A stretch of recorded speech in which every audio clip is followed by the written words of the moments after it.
I can picture Doug's fine time doing his fine time. Doug Goodstein. Well, what's the angle that's boring? That was, first of all, it's the longest fine time of them all. And yes, it's, JD won.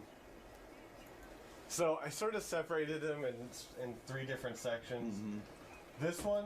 This one is more like boring questions and answers. Like, no one cares where he worked. What did you do before Howard, and has working with Howard been the most enjoyable job of your career? Well, before Howard, I was at ABC News. How could anybody think this is interesting? Why would we put this on Howard TV? I mean, at some point, how deep, yesterday was... What was that report, Greg, on you for 10 minutes about you're moved in with your girlfriend? Yeah. Well, we got a lot to cover today. Yeah. Good morning, everybody. What's happening? Good morning. We have a big show for you today.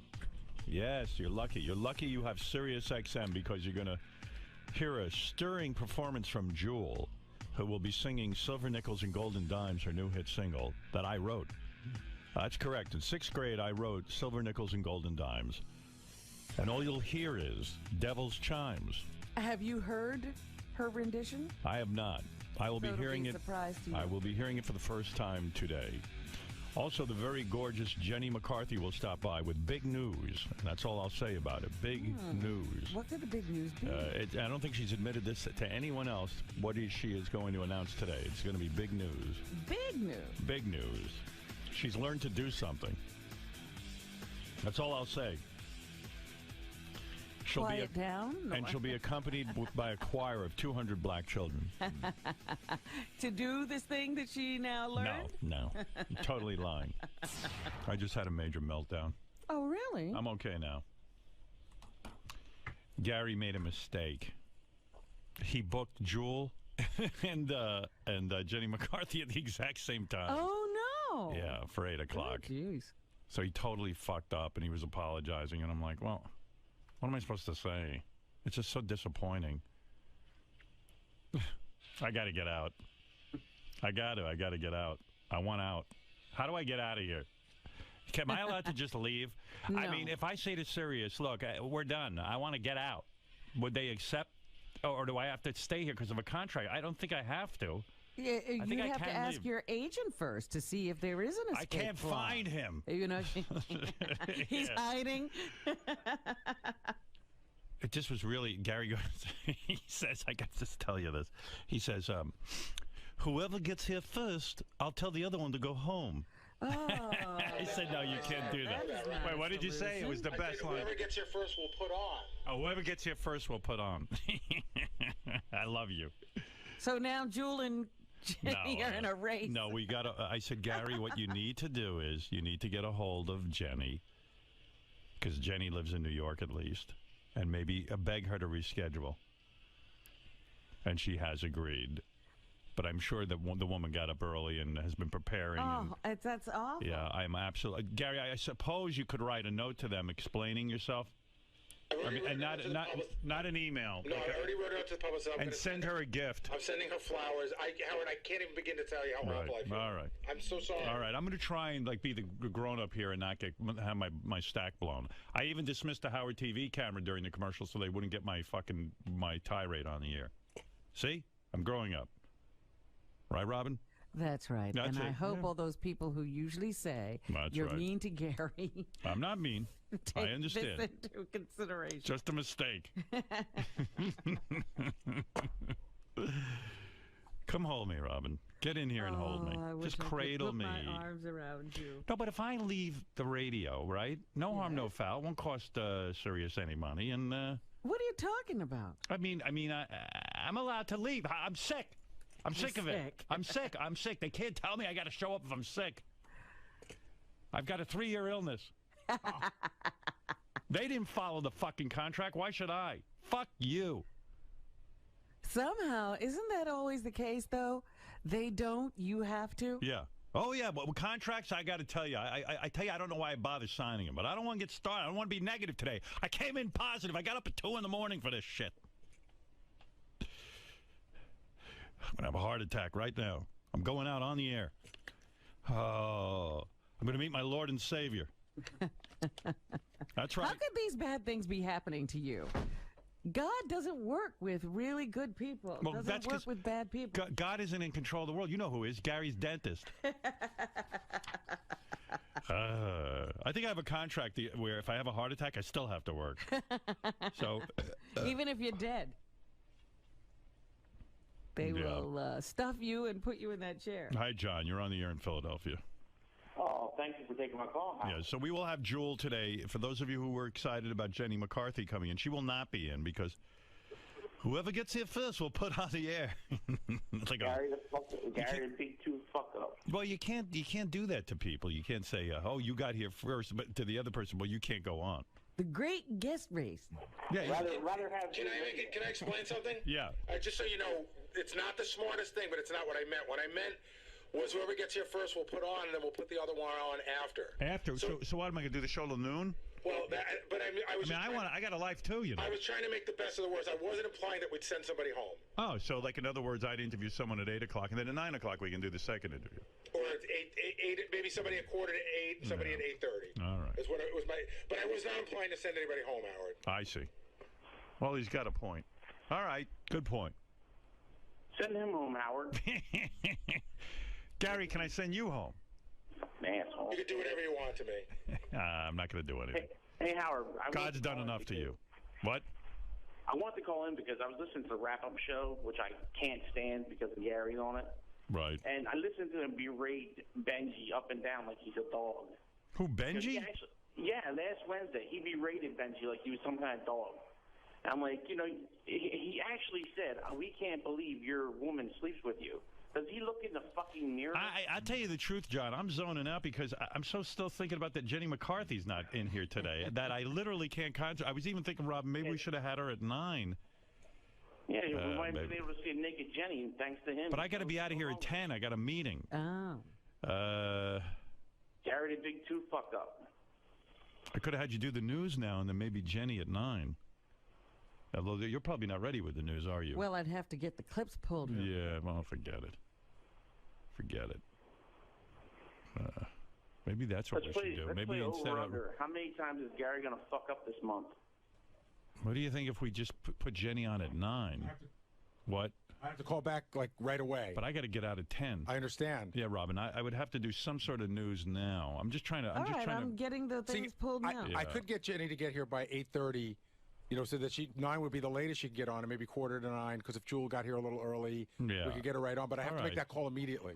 All right, go ahead and make the call. And Rob and I will do a little abbreviated news now, and we'll have to skip it at the end. I apologize, Robin. Gary, right now you're focused on the task at hand, but has your mind shifted into the future? You know how Howard tends to let things simmer within him. No, my mind has shifted into how to not let this ever happen again. I can't think about what Howard's going to say down the road. I got to make sure that nothing like this ever happens again. With 99% of the guests, you have a great relationship with both them and the publicists, especially with recurring guests. This can be repaired, right? I mean, it'll all be repaired once it's, once she gets in here and she gets the press. But listen, I didn't fuck her up by making get up crazy early. She's got press the whole morning long. But she had expected to be here, and it's important for her show, and that's just terrible. Hey, here's the update. Jewel's going to be here at 8. Jenny McCarthy's coming in another day because Gary fucked up. Oh, okay. Yeah. Sorry, Jenny. My apologies. I feel awful about that. Wonder how Gary actually booked 2 people at the same time. It's weird, right? I mean...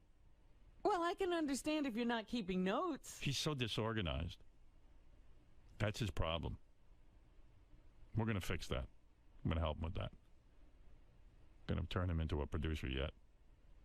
Can't do that kind of stuff, right? Book 2 people at the same time. It's crazy, right? That would be a major faux pas, yeah. Oddly, I'm very zen today. I'm accepting it. Well, you did say you had a blowout, but you pulled it together very quickly. Yeah, I pulled it together. I really want to yell at him, but I'm like, I'm fighting the urge. It's like killing me. I can't even think of anything else. Well, you're having a big meeting today. You don't want to blow out your voice. Yeah.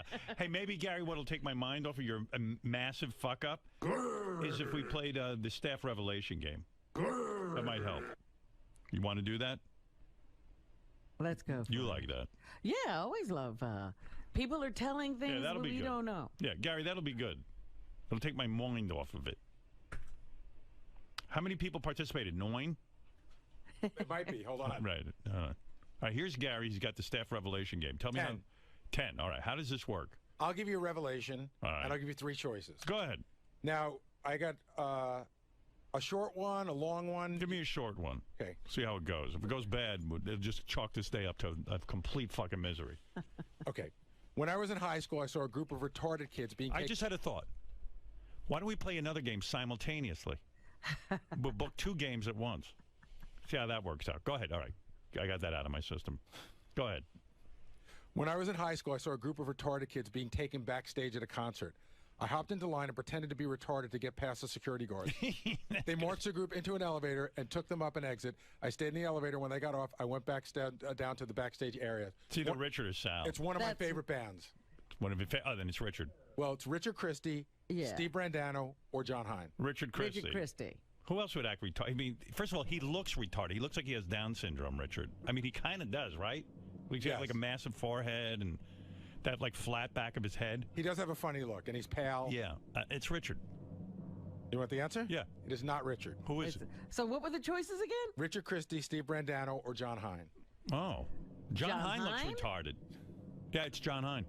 The answer is it's Steve Brandano. Oh. He's a big fan of Dave Matthews. Right. He went to go see Dave Matthews. He saw the retarded kids. You know, that's a really good revelation, except nobody cares about Steve Brandano. I know, but it was a good revelation. All right, go ahead. What else? Give me another one. That was a revelation by a guy no one cares about. That a guy no one knows. I'm listening to Howard 100 News yesterday. They did like a 5-minute report on the fact that Greg Carmel's girlfriend moved in with him. And I'm sitting, stop it. Yeah, and I'm sitting there going, what the fuck is going on? No one knows who Greg Carmel is. Nobody gives 2 shits about it. Oh, my goodness. Nobody knew he had a girlfriend. Nobody knew him. Yeah. Well, instead of talking to Jenny McCarthy, I'm talking about Steve Brandano acting retarded. All right, go ahead. Give me another one. So far, that was horrible. Go ahead. All right. Wait a second. The Daily News just called. They want to know if that's true about Steve Brandano. They want to rewrite that. They want to write it up. Yeah. Are you ready? You know, our first staff revelation game was so good that trying to repeat it is insane. Well, that's, I guess, what I am thinking. There are some good ones here. Do you have any revelations from guys who work in the mailroom? All right, go ahead. There's going to be some. I don't know what to do because there's going to be some. I don't know what to do. Isolate that. Go ahead. Go ahead, Gary. Okay. I was the president of my fraternity, so I was the only one with a key to the coat room in the house. We were all out for the night, and I met a chick. On the way home, I called my girlfriend and asked her to meet me at the house. Dumb move, because I was with this other chick.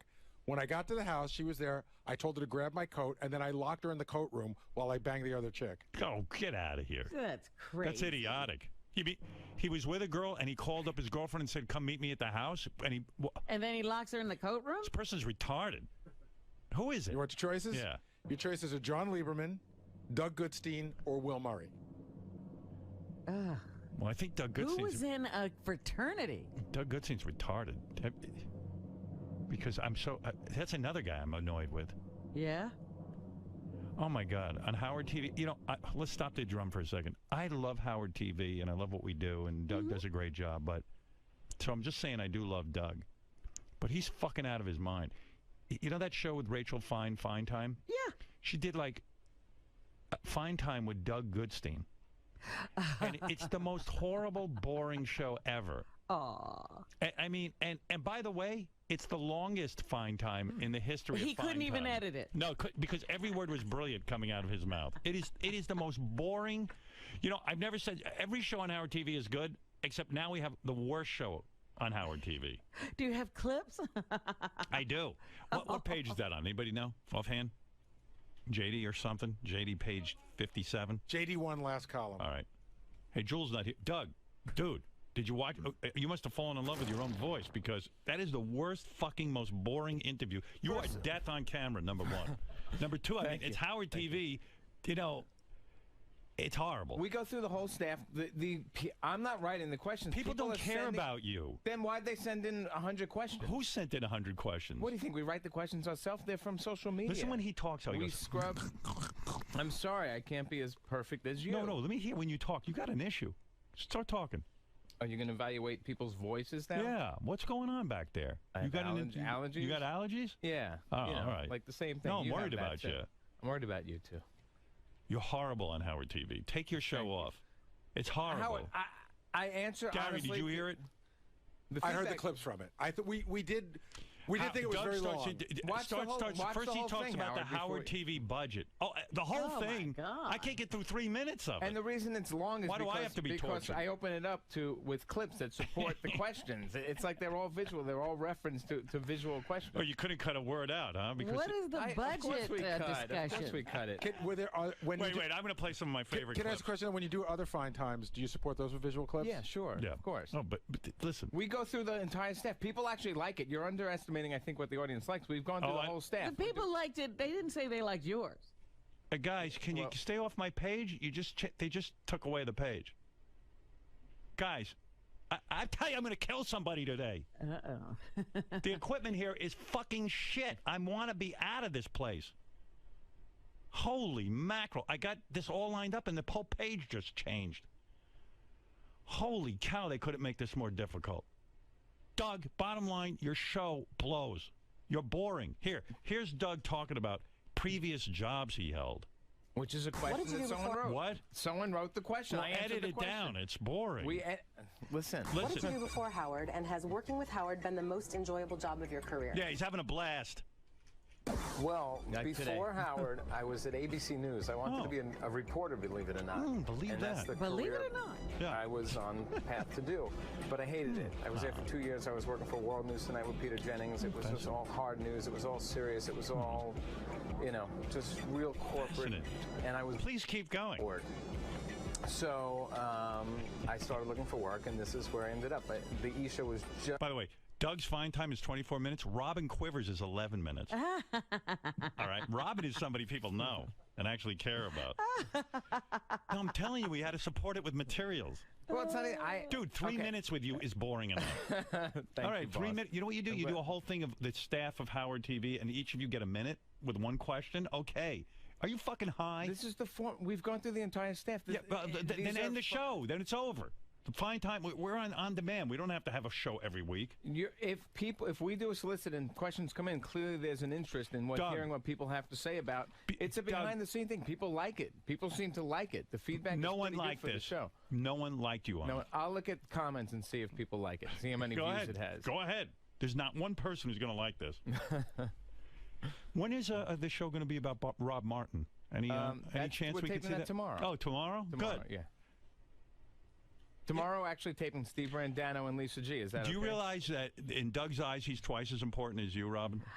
Well, I didn't realize it, but I guess he knows. Here's Doug answering questions about music rights. Every time you air a Stump the Boogie on Howard TV, you always edit the questions and music out. Why? That is a good question as well, and that's a very simple answer. People don't realize it. Simple answer. Goes on for 3 minutes. Right. This is stuff that comes up all the time. But Doug, we understand that, but It's we're like talking Twitter. about you answering. It's like Twitter, like a guy with 5 followers. Yeah, it comes up all the time amongst your 5 followers. People clearly want to know the answer to it. I mean, if it wouldn't have, we've got they hear you we give get it. questions all the time about it. So why not answer questions? Oh, it comes my up people God. calling That's to the a show here. and very ask good about it. question. So why don't we put that takes everybody up on? time. What? Why don't we just put everyone on Howard TV? He plans to. Yeah, I do plan to, and you know what? Like Steve Brandano, we're doing him tomorrow. Oh my God! Okay? What is with Steve Brandano? But you know, I'll show you the list. There's 100 questions came in, so clearly there's an interest. Lisa G, we're doing 100 tomorrow. questions. Lisa G. That's we're how doing Oprah tomorrow. books guests. She goes, there was 100 questions, so I'm gonna have Steve Brandano on. Thanks, Freddie. All right, never mind music rights. Here, Doug defends. You Put want to on hear music more? rights, then the audience can know, and Defends. What? I don't even know what he's defending here. Have you been banned from going on the road with Ronnie and taping the block parties since Howard railed you for not doing anything and wasting Howard TV money on the road? This is a very funny question to me, because again, Ryan Rasmussen's going to be on in 2 weeks, Robin. Oh. He's in next month. Is he next month? Ryan Rasmussen? Good, okay. things get so polarized when I do anything, and I don't know What do they get pulverized? What? Polarized. Oh, polarized. Oh, polarized. It is. We are on the road all the time. We are on the road. We have crews out all the time. This past weekend they went to the block party in Pittsburgh and Cleveland. You don't hear anything about it, but Howard knows we shot it. But if I went to that, he would be like, Are you following this at all? No. I zoned out. It's terrible, Doug. Doug, look at me. I love you. You know that. I love you too. But you're off. I mean, you've given yourself 25 minutes on Howard TV to answer questions nobody wants to hear the answers to, except for your 100 fans. Trust me on this. This is a terrible, terrible program. You're a behind the scenes. I disagree. And that's what the show look, let's be honest. Robin just hit it on the head. Yeah. Robin's a genius. I am a behind the scenes guy. That's why I avoid coming on the air most of the time. I don't put myself out there. We don't have anyone here who's really behind the scenes. Greg Carmel wants to be behind the scenes. The news did a 10-minute Lisa G report on his girlfriend moving in yesterday. I got a problem here. I got no workers. I got all superstars. Greg, I don't think Greg solicited that. Who knows Greg Carmel? Nobody. I do. Yeah, I know you do. You guys get off. Hey, guess what? We're doing our own. Howard TV's running a Doug Goodstein special. Holy mackerel! Are we nuts? Howard. Doug, I disagree with you. Go back and watch it again. You're off on this. This is just getting to know the. Who likes this show beside Marlo, your wife, and the kids? She hasn't even seen it. She doesn't even know I did it. Have you shown the kids yet? No. No. He's having more children so he can have a bigger audience. Who told you we're having more kids? How'd you find out about that? What do you want to hear how Doug makes the studios cold so that Rachel Fine's nipples can pop out? Oh my God! Except that Doug calls it when the turkey is done. Turkey's done. Well, I mean, who the fuck says that to a woman? Listen to this guy. We are in the control room. The control room is, we don't notice it as much. It's so loud, the air conditioning in here. We got to keep the room cold. And when everything is down, you hear it. It's much louder. But it's also to make the turkey done for you. So. I was gonna say, is this some sort of ploy for the male viewer benefit? Thank you for that. We know what guys like. Right so if the turkey's done, the turkey's done. Just he loves that joke. He got it in twice. If the turkey's done. Well, again, that's a little out of context. She starts the whole thing off. She said, "Why is it so cold in here? It's freezing here." And then, of course, you made the edit to avoid that part. Even now, you're boring. Thank you. Yeah, I mean, it's unbelievable. I didn't, Howard. Who would sit through 24 minutes of this? There's not a person on the planet. How many views? Well, I don't know. Jason, you had 5,000 views. You know how many Beetlejuice got? 59,000. It's been up. This has been up for maybe a week, I think. Yeah, and let's count how long people last through it. They tune it in, and then they last for 30 seconds with you. Trust me, this is a horrible show on Howard TV. Okay. You got to get better people than you. Interview Fred again. Else. There's got to be. Interview Gary again. He just fucked up again. He booked two people at the same time. We're going on the second round with everyone. Good. Fred, we did 2 already. Do a third. Before you put yourself on, do 5 interviews with Fred. I'd rather you interview a turkey. I'm not kidding. Okay. Interview an animal. It's more interesting.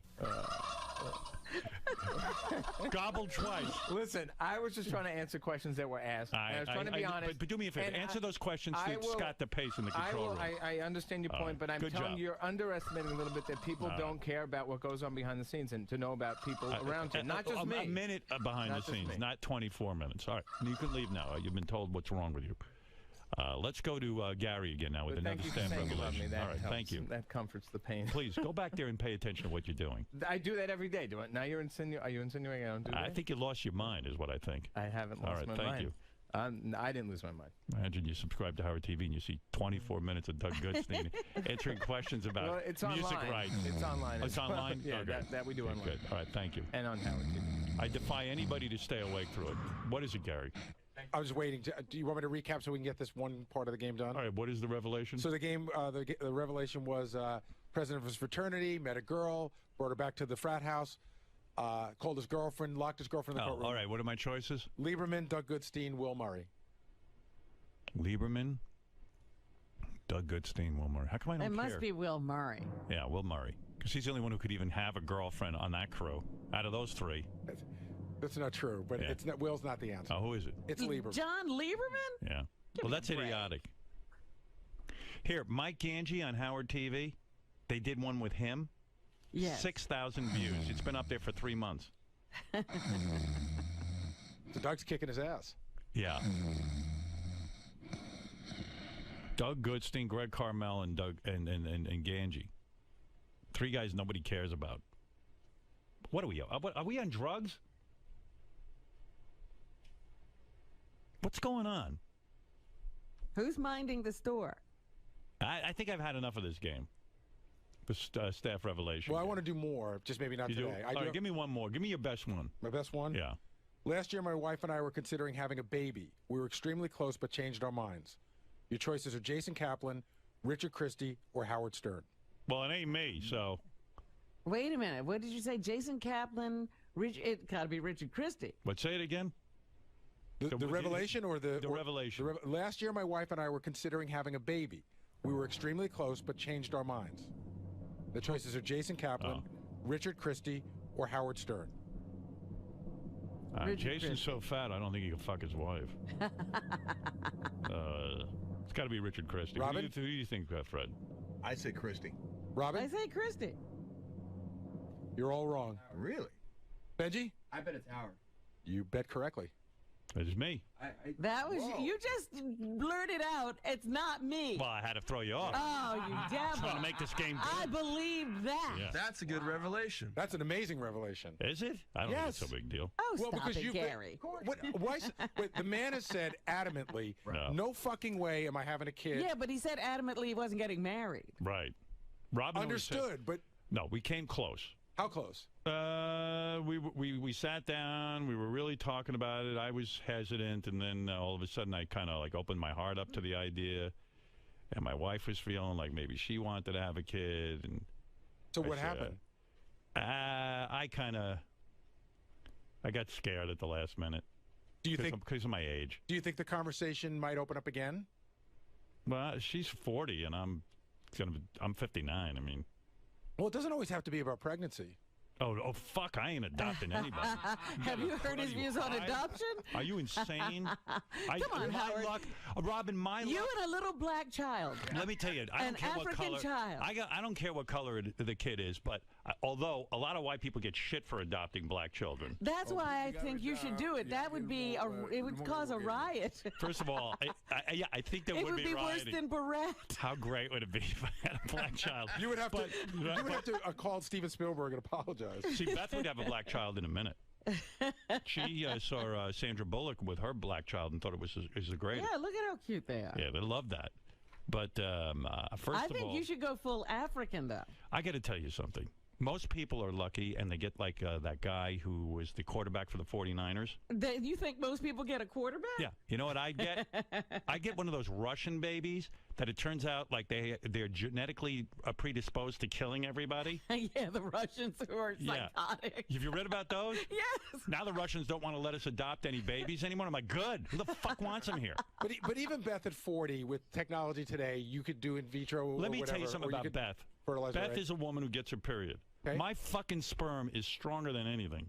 If I want to get Beth pregnant, I got no problem. You said she's 40. I didn't. Yeah, I'm telling you though, if I put my penis in her with my massive load, she'd get pregnant. I could get a woman pregnant in 1 month. So what I said is there's still time left. I said, would you revisit it? And you said, oh, she's 40. But there is time. Yeah, but I think the moment's passed. How long did the conversation go? It went for the whole summer. Like, we were really gearing up, like, okay, and I was gearing up, and I went, wait a second, am I fucking high? Was there anything that triggered it, you think?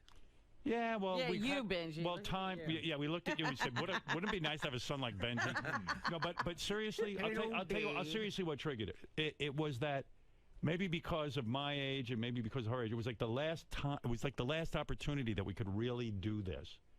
It was the do we want to do it or not Right. moment. It was like when when you're cramming for an exam and it's like the exam is due. It's now or never. Yeah. Do you look at it now and have any regrets? Beth thinks we might have regrets. Well, what do you thinks that. think? I don't think I'll have any regrets. Because I think I might have regrets if she's unhappy that she didn't have a kid. I want that woman to be happy. She's a great woman. Did you open up to any friends about it or family? I talked to my buddy Pat about it. No, I would never talk to my own family about it. No. No one's going to talk to me about it. But my mother and father don't talk to me about that kind of stuff. I did. You know what? Actually, I did talk to my mom and dad about it. My dad looked at me like I was nuts. Oh. We're not babysitting. So what? You're scared? Are you scared you'll be too old, or you're scared you won't like it? Scared I won't have enough time for myself, that I'm too old and crotchety and set in my ways. When I was a young man, that was different. You know, I could put in the time with the kids. I don't want to be a shitty father. I mean, or shittier father. Oh, I think you'd love it. You think I would? Yeah. I don't think so. You don't know me that well. I don't, but I think you would. Oh, Jules here. I got to take a break. Why don't you have a baby, Benji? With Howard? Yeah. Why don't you have a baby with Elisa Jordana? We might. We're talking. Yeah, you're talking about it? Yeah. I'm here to drop my seed. I don't know. It sounds like she's ready to break up with you. I got to play that tape of her in the hall. What happened screaming last about Benji. week? She's just like, Benji, fuck him. You know, the whole thing. She was pissed. It was a fun day. Yeah. You know what? I'll talk about that, but I want to get to Jewel next. Yeah, we were all sort of left hanging when Benji left the studio and Elisa was crying. Yeah. Oh, wait, Robin, I didn't know this. Evan Mandelbaum, our engineer who works with Scott, he's booked for fine time. Wow. No, well, actually, he's not. His dog is. When is your interview going to air, Evan? What is that? Oh, okay. For those of you fans of Howard TV and you're sick of the Doug Goodstein interview, Evan Mandelbaum's dog is going to be interviewed in 3 weeks. Oh, 4 weeks. Sorry. Thank you. That's the Mandelbaum dog. Yes, Gary. We should get to Jewel. All right, we'll be back right after these words. Yes, Doug, Greg. So, Doug, many would argue that the peripheral people on this show that Howard has made interesting to legions of fans is what truly drives the Howard Stern Show. Yet today you were criticized for being involved in the show and almost trying to steal attention. Well, here's my take on this. This is the format of the show is for people to send in questions and for people all around here, behind the scenes and on air, to answer them. In my case, there were a lot of questions that I answered in detail. Some of the other questions are like, who F, marry, kill? That takes 10 seconds to answer.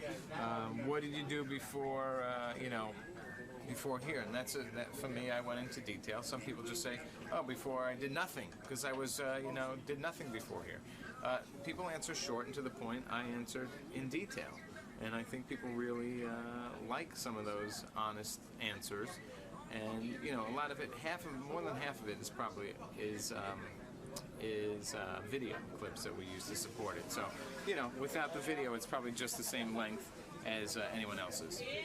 And I'm going to keep talking because I want this to be the longest post-interview that Greg Carmel has ever done. And I'm just going to keep talking, and I'm going to let it go. Okay? I want to show you something. Come here for a second. Okay. Come here. I'm for that. Interview with a moron. Hi.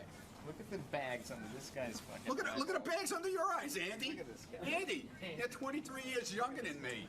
Andy, look at that fucking bag. Like 45. Yeah, well, whatever. Doug, you're 57? 83 years. Look at you. What are you, Look 19? at you, you piece of old shit. Are Look you at saying you. Are you saying Doug's 57? I don't His glasses. 23 years younger than you? Don't worry about my fucking bags. Lift them up. My balls. Worry about Balls them. are at your knees. This is your balls. I'm grabbing Yeah. your balls. Yeah. I'm Oh, gay. touch them again, man. Going forward, what do you do? What do guys who are sort of behind the scenes but have been engaged on the air in the past, how do you navigate this? Howard likes the behind-the-scenes angle, yet at times he has too much of it. Do you have to just sort of gauge his Well, mood? it's also, it's an example of, it was delivered to him it was the rhetoric. It was like, here, check out this boring clips. If Howard saw it in context, maybe he would have a different opinion. Maybe he would realize it was someone behind the scenes answering honest questions that the fans sent in. I didn't write them. People wanted these questions answered. And again, I get some of those questions on Twitter, on the Howard TV account, on my Twitter account, all the time. So I answered them. You can't win around here. That's the bottom line. That's the bottom line. You cannot win around here. You can't do anything right. The only thing, you can't do anything right. There's nothing ever right around here. And that's what keeps us all on edge. That's what's making this Stern world work. So it's all good. You just got to keep coming to play every day. You got to keep going up to bat. Take swings, some are misses, some are home runs, some are hits, some are singles, some are, you foul out. Whatever. And some people on the team are ready to die, like Ronnie Mund. Yeah. They might not, be with us much longer. Ronnie takes one swing. I think his arms will fall off. Yeah, I don't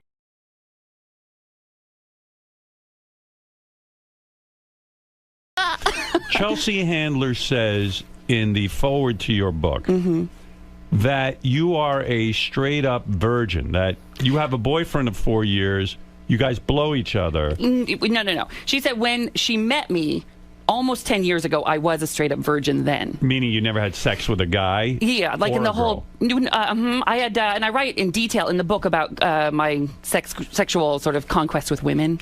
Yeah, that didn't go so well. Young. That happened young. High school.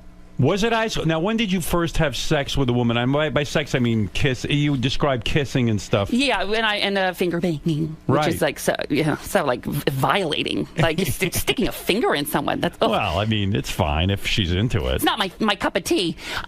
You described that when you were young, women really dug you. Like Yeah, I before think- you realized yourself you were gay.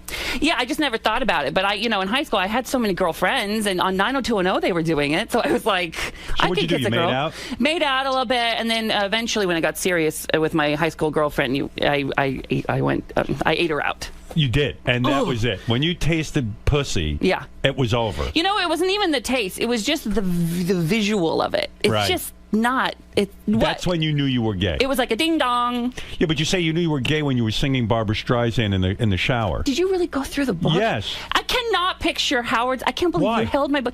I guess it blows my mind that you would go through my book. That is like the biggest honor. Well, you would describe that I'm one of your big influences. You described that Kathy Lee Gifford is a big influence, and two other people you said. I say Jay Oprah Leno. and Jay Leno. So yeah, I mean, one of the things is not like the other. I mean, I know they're not your favorite people, but you are. I've listened for so long, and I watch Howard TV every day with my partner Salvador, who's listening live right now. So, what is your sex life like with Salvador? It's good.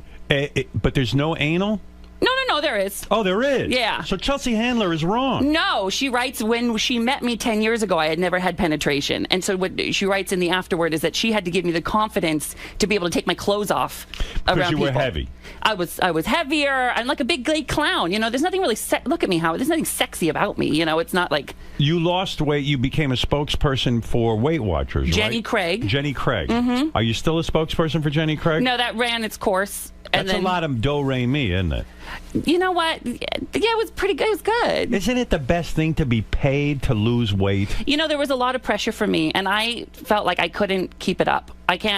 My body can't be my job. I can't guarantee in a year that I won't shift my priorities and be able to keep weight. It's hard, and I felt like this is not my job. My job is to be funny and entertain people, and my body can't be my job. So Chelsea Handler gave you the confidence to say, even though you're heavy, you're all right to take your clothes off in front of your boyfriend. Yeah, no one else gets to know. No. Do you ever get in a bathing suit? Yeah, with him.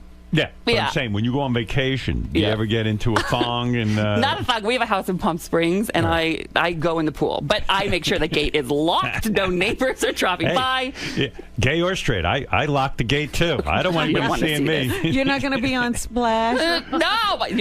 No, there was interest there, and I was like, get fucked. I'm not taking my shirt off. Have you ever seriously tried to get super ripped and in shape? Like Perez Hilton just got in shape. Yeah, he looks great. I just don't think that's possible for me. Can you imagine with this voice, if I just, do you want to see my body? When you were young and you were banging finger banging these chicks and stuff. And it didn't happen a lot. It was like a... Was your voice like this, or were you putting on an affect to sound more manly and fit in? No, this is just always it. I write a whole chapter in the book about the voice. There was a certain point where I say, TikTok puberty's not coming. Right. So I love it. And I had to just love it. This was always your voice. This was always your manner of speech. I sounded the same at 5 years old. And these girls didn't know you were gay? It was a different time, Howard. I write. It was before Will and Grace, before Queer Eye. Nobody really knew. And People didn't know gay people? No, we did. But I mean, like, it wasn't really an option. I didn't know what it was meant to be a grown-up, successful, happy gay person. I didn't see that, No. So it's not like I could identify with that at 14. I just kind of felt different. There's a lot to this book. Ross Matthews. I didn't know you don't want to be Ross the intern anymore. Well, it's not that I don't want to be. I love it. Just they haven't called me that in 4 years, and I kind of feel, I'm 33. I'm the Beeve. At a certain point. I'm getting my own talk show in the fall on E, and Now, Chelsea Handler got that for you? She produced it. We created it together, and then with her team, and then. Is it going to be every night? It starts weekly. Weekly, once a week. Mm-hmm. Now, Chelsea put Whitney Cummings on once a week. Mm-hmm. And it almost wasn't enough. Like when you're on once a week, it's really hard to catch on. You know what I mean? I'm worried about that, but this show that I'm creating is, I think there's so many shows that look at pop culture and tear it down and say, isn't that stupid, isn't that stupid? I love this stuff. I've loved this since I was a kid. You love gossip, you love pop culture. I love all of it. Yeah, I love it too. And I want to create a place that says, you love it, I love it, let's talk about it. So when I have Gwyneth Paltrow on as a guest, I'll interview her in the next segment. I'm going to be in the audience, like Oprah did back in the day. Right. And the audience can ask her questions. We'll Google chat and Skype people in, and so people in Nebraska or wherever. So it'll be like a big town hall. Exactly. And the soup, for example, I was just watching that last night because I got up at 2 in the morning and I couldn't sleep. The soup was on. They tear down pop culture, right? They do. That's their And it's thing. funny. And right. I don't want that to go away. I watch that. I think it's hilarious. Chelsea, we do that on Chelsea's show. But if you watch on Chelsea's show, I come at it from a different point of view. I'm always, if Britney does something stupid, I'm disappointed in her. Right. It's not that she's a dumb, stupid bitch. She's better than this, you know? You love gossip. You love that kind of thing. Mm-hmm. Now, you became I read in the book, you became best friends with Gwyneth Paltrow because you were doing your gig on The Tonight Show. You were on the red carpet, and Gwyneth Paltrow's on the red carpet, and you strike up a friendship with her. Yeah. I said, will you be my best friend? And she said yes. And you really became her best friend. Yeah. Isn't that weird? Fucking amazing. She emailed me the next day. I was in college, in my dorm room. Yeah. I pressed refresh, and there's an email from Gwyneth. Wow. It just was... that's why I wrote a book, because there's so many crazy, ridiculous things. But it was weird. Like not only, it wasn't like she just said, I'll become your best friend. She said, like, hey, let's hang out. And you went to her house and hung out with her and the whole thing. Yeah. Isn't that kind of strange? Yeah. And what do you do at Gwyneth Paltrow's house when she invites you? Like, where did you go? You went straight to her home after she emailed you? No. So we emailed for like 6 months, and then I was kind of like, is someone playing a joke on, Right. Is someone pretending to be Gwyneth Paltrow? Yeah, right. Because that would be the meanest thing to do to like this stupid intern. Yeah. So it'd be a pretty great joke, actually. Right. So I said, well, I called her bluff. It was my first internet date, my only internet date. I was like, let's go to lunch. And so I go up to, we went to the Ivy, and right. I didn't pick it. I didn't know what the Ivy was, but it's a big, fancy celeb thing. That's where celebs go to eat. And get their picture taken. Right. Yeah. So I walked up and I said, it's the reservations under Gwyneth Paltrow, and he said, she'll be here in a minute. And I was like, this person's good. Right. They did their homework. Yeah. And all of a sudden, I'm standing there thinking, and I see Gwyneth Paltrow. What? And I think, holy fuck, there's Gwyneth Paltrow. Is that somebody who you worshipped? Was that somebody who you... Oh, when Brad Pitt thanked her at the Golden Globes, when he won for 12 Monkeys, supporting actor, he thanked Gwyneth Paltrow, and that's the first time I saw her. And I said, who is that? That's my type. You loved her. I loved her. Gay men love beautiful women. I want to French braid her hair. I want to get in there and just play with it. Yeah, what is that? I don't know. I can't figure it out. Gay men love to be friends with gorgeous women. Yeah, we do. Why? It's not that you fantasize being her life. You just appreciate her beauty? Yeah, but it's not so much gorgeous. Like, I love a BBW. I worked at Lane Bryant. I love a big-boned, thick, hearty Midwesterner gal. I like that, too. You got fired from Lane Bryant. I think it was. Because you stole. He stole. What did he steal from Lane Bryant? You're ruining it. I can't believe you what do you know mean I'm this. ruining it? You wrote that in your book. I know, but I wrote it in a room, and now it's going out. I can't believe you know that. Lane Bryant is a store for heavy-set gals. Yeah. And you worked there, and they fired you because you stole what? Well, I had this new... Giant panties? I mean, what would you steal? I know, and it's so pathetic that I had to put it in the book. It's just so mortifying. So I had this new manager come in. She was trouble. This new manager. She smoked. She swore. And so she was like really badass. And one day she just started putting stuff in a bag and walked out and was like, fuck the corporate man. I was like, yeah, fuck the corporate man. Right. So she was like, you should take something. I'm like, well, this is a store for plus size women. I don't know if they're... She said, well, there was those pajama bottoms you liked. I'm like, I did like those pajama bottoms. They were like a charcoal. That's pretty manly. You liked a woman's pajamas. Listen, the saddest part is they fit perfectly. So I thought, hey, so I put it in my bag one day. I was like, she can do it, I can do it. Sure. Walked out, and the next morning I got a call. Can you come in? I was like, great. I got free pajama bottoms and another shift. So I walked in, and there was like a bald guy waiting for me. Oh, boy. Yeah, they said we caught you on what, camera? What would you say if we said we had footage of you walking out of here? Oh, my God. I squealed like a pig.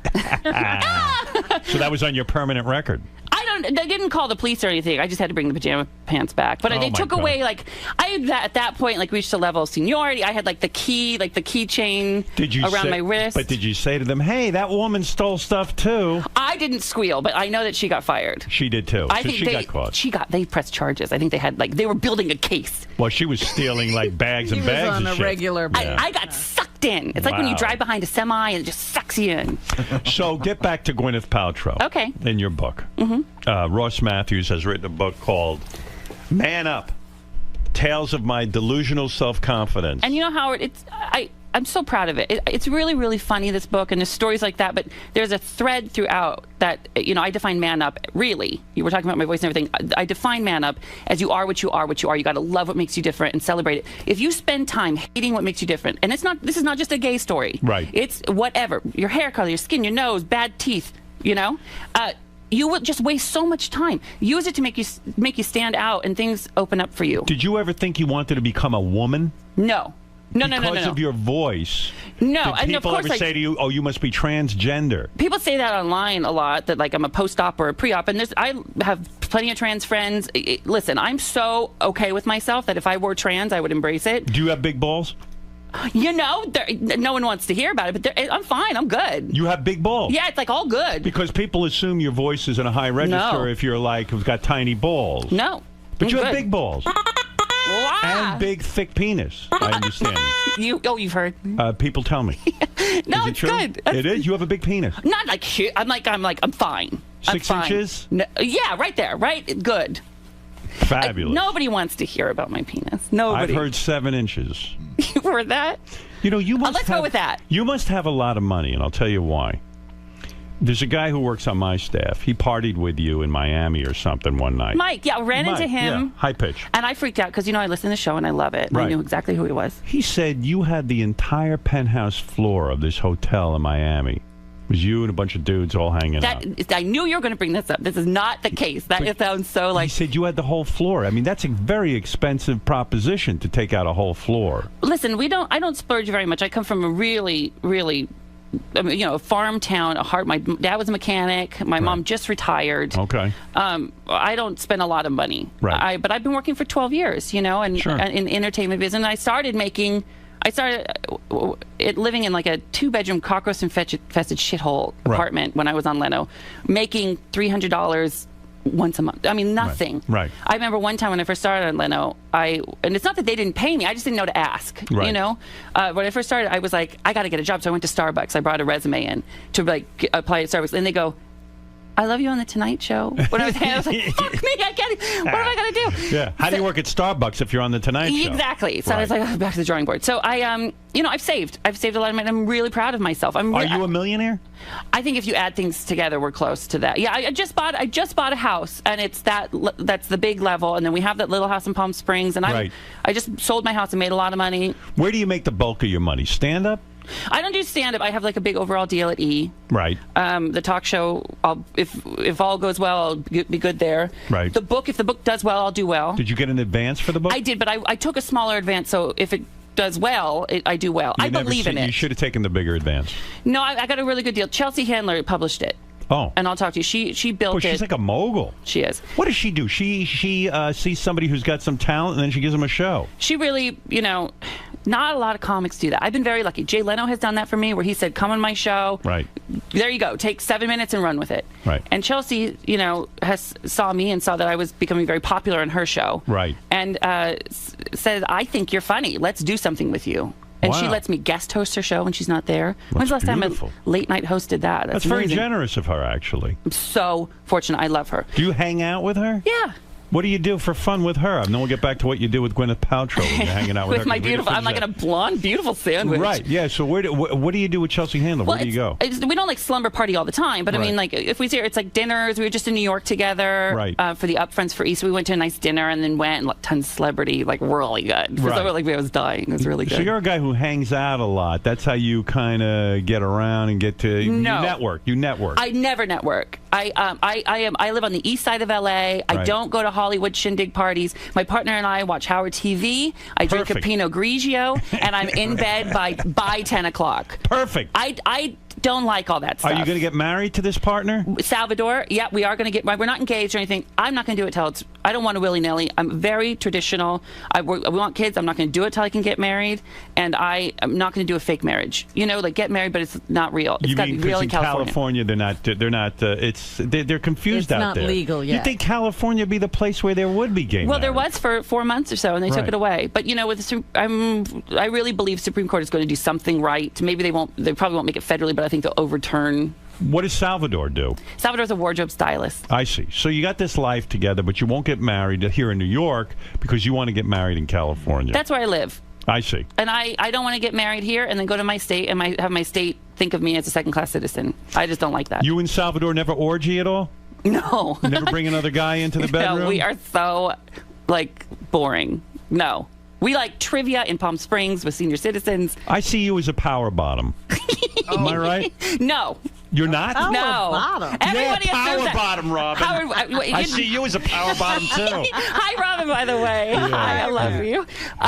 No. You're not a power bottom? Everybody thinks, because of the voice. The voice is yes, the most it's feminine. Throwing me off. I know. So are you a top?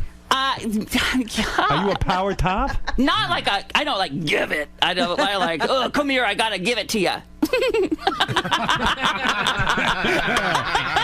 Anyone aroused? Anyone back there? A little hard, but not that much.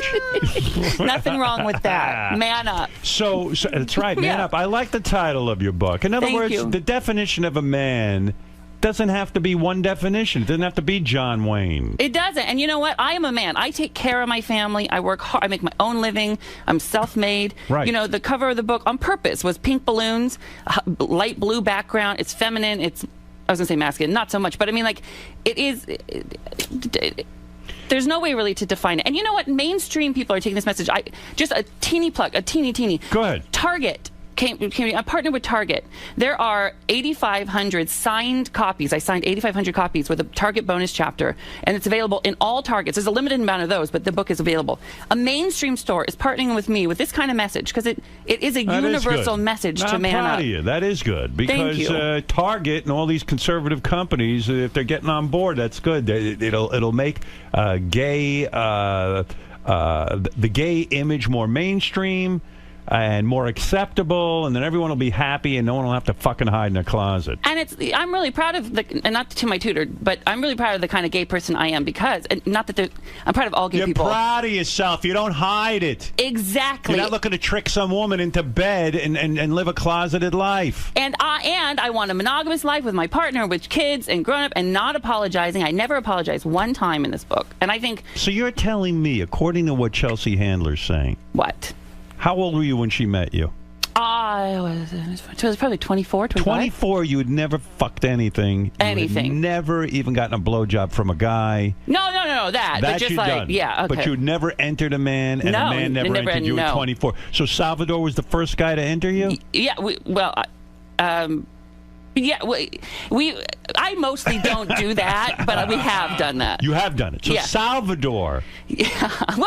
Hey, Sal. He's listening. Yes, Salvador. Sal opened up the back door. Oh, man. It didn't go great. It didn't. I don't. Duty. Right? You cannot point at me and say duty like that. No duty. When you say it didn't go great, what went wrong? No, it's, imagine that. It takes a second. You got to work things out. He didn't ease in. No, it doesn't feel great at first. You gotta It's tough.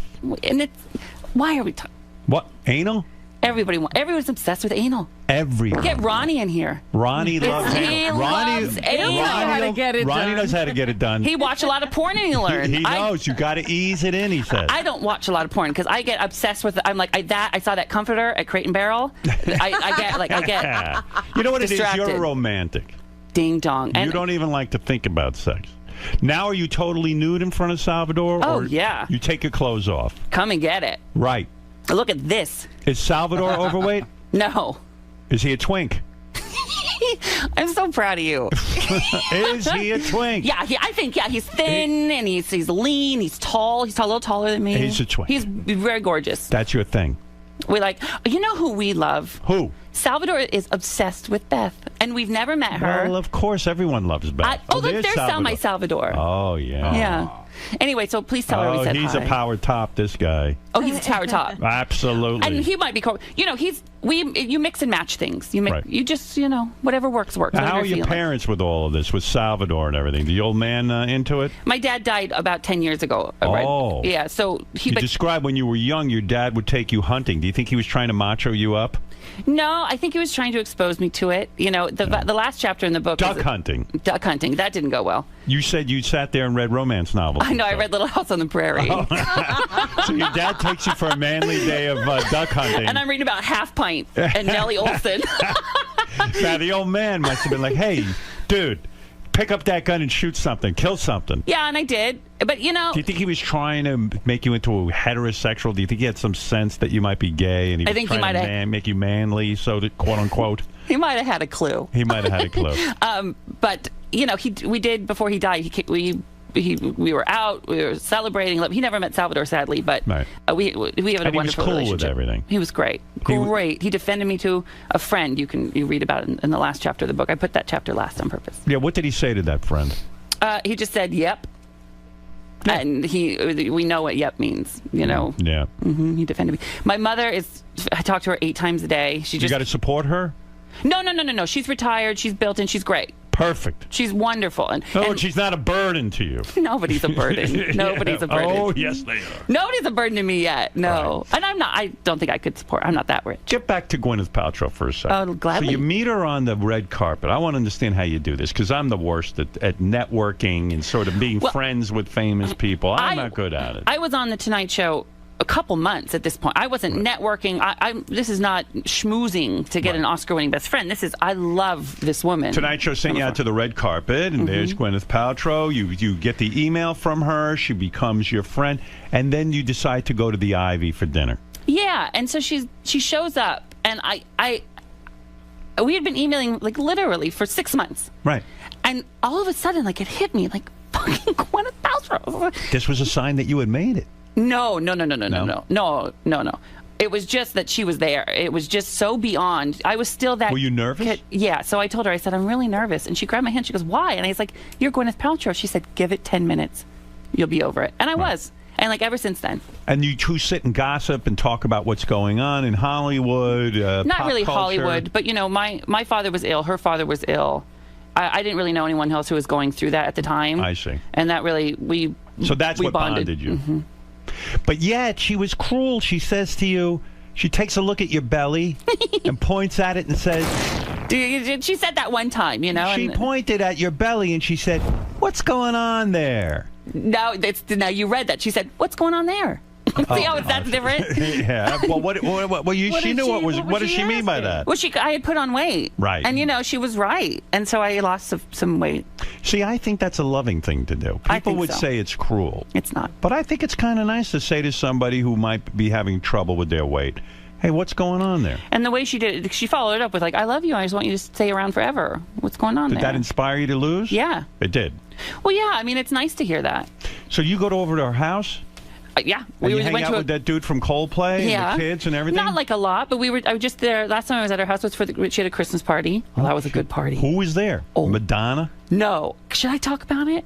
Yeah, of course. Or will I never be invited back? Who are you talking to, Ross? Yeah, I'm talking to myself right now.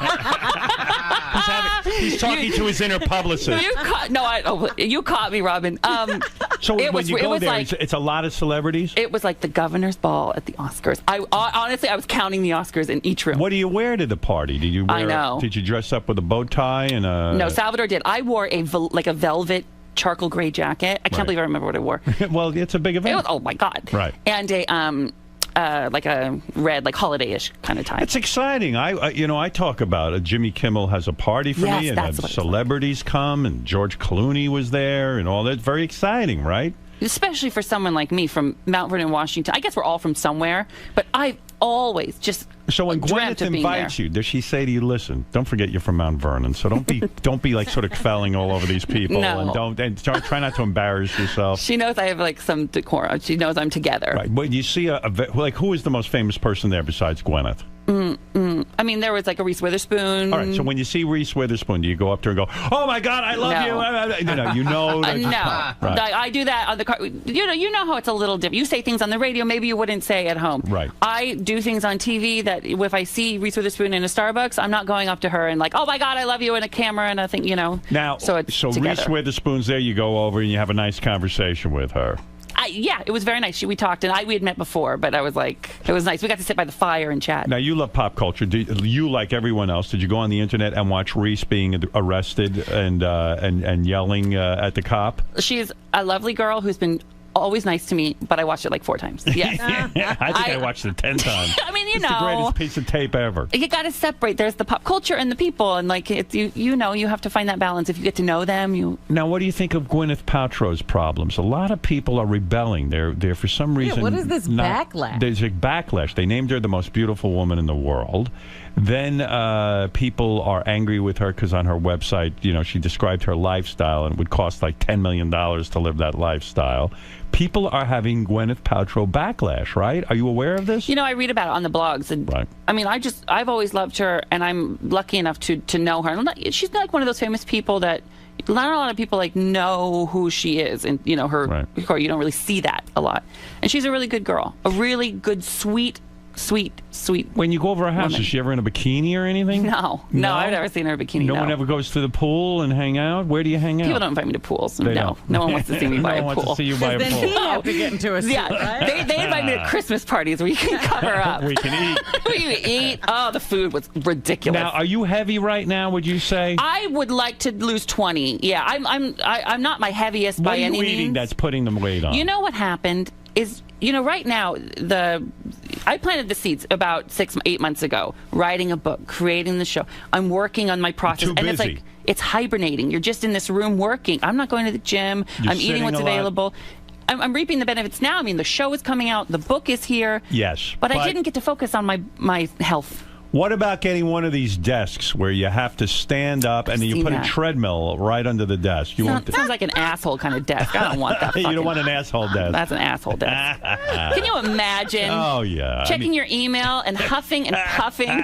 Get fucked. It's too much. So when you get your life back in order, you'll hit the gym and you'll do the whole thing. I know that I've got this. I mean, I did have to go shopping for some new clothes, but it's just you're living. Not at Lane Bryant, I hope. No, I wouldn't show There's a picture of me there.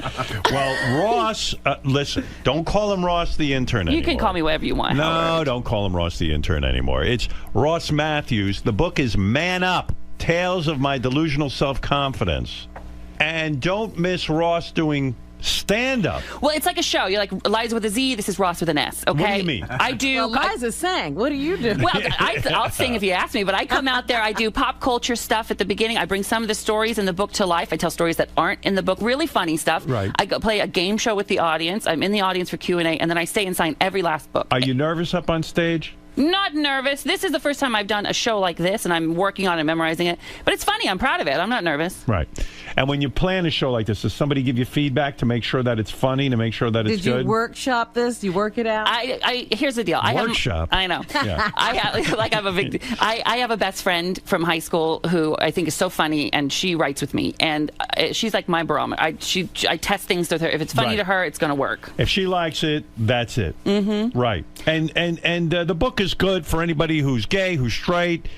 In it you describe... That covers everybody. It covers everybody. I love that. Yeah, thank you, Howard, that you even looked through it. I'm so I like you write about your love of football, that you're trying to tell, although you're a Seattle Seahawks fan. That's a little bit gay. No, don't you think? They're gonna make it. They're gonna be the NFC champions this year. Think so? I do know. I know for a fact. And you point that out because a lot of people think if someone's gay, they're not a fan of football. That, in other words, that's too masculine a thing. Do you. Whatever you are, just do you. Do it and be proud. Proud of it. Own it. Why am I yelling, Robin? Because I think I know. Are you having trouble hearing? I pumped you up, I think. Yeah, you get me all freaked out. By the way, I was also curious to read that when you went in for your job on The Tonight Show to be an intern. Yeah. You had a hole in your pants, in your crotch. Yeah, I was. Was that by design? In other words, you're trying to turn them on? Look at this. Look at this. You want me? No, I got it at a thrift store, and it was $7, and it was olive green, and it had a hole in the crotch. Right. And so I spent the whole night before learning how to cross my legs like this, like a lady, like a neon knee. Yeah. So, because there's my nards, my dad would say. I always thought Jay dressed a little gay. When I used to do the Tonight Show, when Jay's not on camera, he wears denim on denim. He wears a blue denim shirt with denim pants. If you mix denim, you're not gay. I promise you. Oh, is that right? Oh, I thought maybe. Oh, I see. That's not gay. No. All right, then he's all man, right? Quote unquote. Listen, Ross Matthews' book, Man Up, Tales of My Delusional Self. You do love Jay. You know, he's really good. He came to my. He gave you your break. He did, and he came to my Target book party the other night. We had a big shindig in Hollywood, shut down Sunset, big thing. Right. And he got up there and spoke, and he said how proud he was, and if he had a son, he'd want his son to be just like me. Gwyneth Paltrow there? No, Gwyneth was in London. Chelsea was there. Chelsea Handler was there. Jackie Collins was there. Lisa Rinna was there. How's those lips? Lisa Rinna claims she fixed her upper lip, but she looks from good. what I saw in that Celebrity Splash or whatever it was. Apprentice she's doing. Apprentice. But the lip is bigger than ever. No, it's tamed. Bullshit. You're bullshitting. No, she looks great. Stuttering John tried to get into your book party? No. Yeah. You didn't let him in, I hope. I would have loved to have let him in. Yeah, well, I'm sure you should have. You overlooked him. All right, listen. You've said it all. I'm so happy to be here. Happy to have you. I've heard about power bottoms and power tops. Twinks. I've heard about twinks. I've heard about anal. I heard more about anal than you heard from me. I've heard about duck hunting. I've heard about your life with Gwyneth Paltrow. Finger banging. Finger banging. Ugh. You put your finger in a girl. I know, and I didn't understand no one was enjoying it. Right. No one enjoys that. When I do it, at least. Who was the guy you were? Who was the guy you say in your book you used to beat off to when you were a young man? Was like a. Well, I don't think I'd say beat off, but I love Mark Paul Gosselaar. No, there was somebody else. Like, Justin Timberlake, I love. Yeah, you ever beat off to him? It's so good. You have to admit. So you close your eyes and you think about Justin Timberlake and you beat off. Right? I mean, who wouldn't? Everybody does. Everybody Robin, does. you ever beat off to Justin Timberlake? No. Robin, you have to admit, though, it's pretty would good. go on between you and Justin Timberlake? You want me to go describe it? Yeah. I would. I think I'd let him wine and dine me a little bit. Right. I'd play hard to get at first. Right. You're not getting this. Right. No.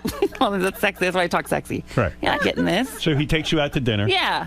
Then he says, "Hey, let's go back to my aloof. place." I'm real aloof. You're drinking wine, Yeah. Justin Timberlake. So you don't see it like you see him as, "Hey, he's already gay." In other words, in your fantasy, I didn't think or are about you that. That makes it better. him? Oh, wait. In other words, he thinks he's straight. So yeah, hold on. Let's change it up. Yeah. So I take him out. Right. What? No, we run into each other at a restaurant. Go ahead. So he doesn't see it coming. Go ahead. He in his straight life run into me. Right. And I just derail it. Go ahead. Hey, you're Justin Timberlake, aren't you? Right. Can I buy you a drink? Like that. He goes, "Oh, yeah, sure. I've seen you on the Tonight Show. I've seen you on Chelsea Handler." We get a little tipsy. Right. I'm gonna keep the party going at my place. You want to come? I can't pull this off, can I? It's not going well. That's the move. I would never make that move. That's the most forward I've ever been in my life. Right now with you. So now you got Justin Timberlake in your house. Mm-hmm. You give him the roofies. Yeah. Hey, hey, what's that? Little powder in the He drink. leans forward. He kisses your neck. Howard, if you make me hard this early in the morning. All right. Well, See, I told you no one wants to hear about No. First, it's a joke. Hey, come on, let's jerk each other off. That's fun. And then 2 seconds later. Hey, let's play this game. You take your dick out. Robin, that's some seduction. That never works. That would never work, but I would love it. He's the dream. He is. Justin Timberlake. Yeah. That's the guy. Robin, you have to admit it's pretty good. I mean, I think he's a good performer, but, he's not my type. We wouldn't have to fight over him. Have you ever tasted your own sperm? Never.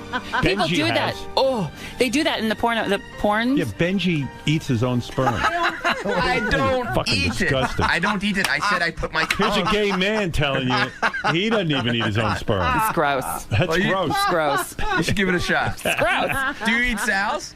You do what you got to do. I don't look forward You to it. You swallow Sal's sperm? I have, yeah. Right. His sperm you'll swallow, but not your own. No. I didn't. I was curious. No. I was curious. Nobody looks forward to it. Right. That would never even occur to me. You had a woman on here once who it was her sugar. You remember her? Yeah. Oh, yeah. The lady who like eats sperm out of rubbers. That even grossed me out. We watched it twice, though. Yeah. All right, listen. You've said it all. You probably said too much. Probably. Really? I know. Well, congratulations on the book. Thank you, Howard. I'm very proud of you. And listen, it's very exciting when somebody's book comes out. And it's reason to celebrate. It's quite an accomplishment. Thank Whoever thought you'd have a book? I did. Oh, you did? I think I was the only person. You're the only. No one else did. I knew I would have a talk show, but no one else ever thought it. That's right. And now here in the fall.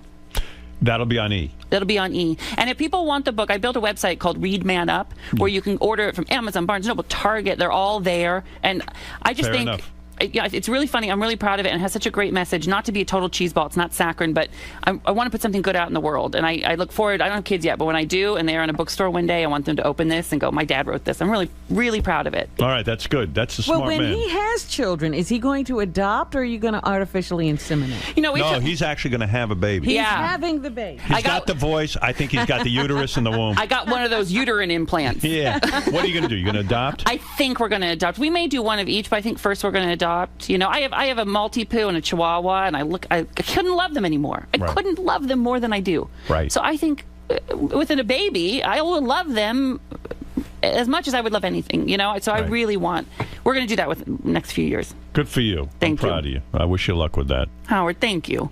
You know, listen, the only thing your child might be embarrassed by in that book is the fact that you stole from Lane Bryant. That's insane. That's the stupidest fucking thing. All right. Anyway, Ross Matthews, everybody. The book is Man Up, Tales of My Delusional Self-Confidence. And if you want to follow me, can I do my Hello Ross is my Twitter and my tweet? Why are you not? Oh, Hello Ross, at Hello Ross? At Hello Ross. My last name, Matthews, has one T in it. Right. Oh, everyone gets it wrong, so I just said Hello Ross. Is that the name of the TV show? Mm-hmm, that's the name of the TV show. All right, real good. All right, Ross. Good seeing you. And Thank you. We'll be back right after these words. So, Ross. Yes. Obviously, you've done the show before, but you listen every day. Yeah. So the times where you actually get to sit across from the man himself are few and far between. What goes through your mind when you first sit down on that couch? You know, the first 5 minutes is just sort of settling in that it's happening, that you're there, that he's there, that this is real, you know. And then obviously there's a moment where it just kind of goes away and it becomes really fun. But then the most awkward part is when it's over and like he's very nice to stand up and talk to you, and all you want to do is stand there and talk for like 20 minutes. But you fight it. You fight. I got the fuck out of there. I was like, he's probably like, where'd Ross go? Why did he leave so fast? But I don't want to be the guy that lingers with Howard Stern. Well, thank you so much for your time today, Ross. Man Up, that's the new book. What? Good luck to you. Thank you so much.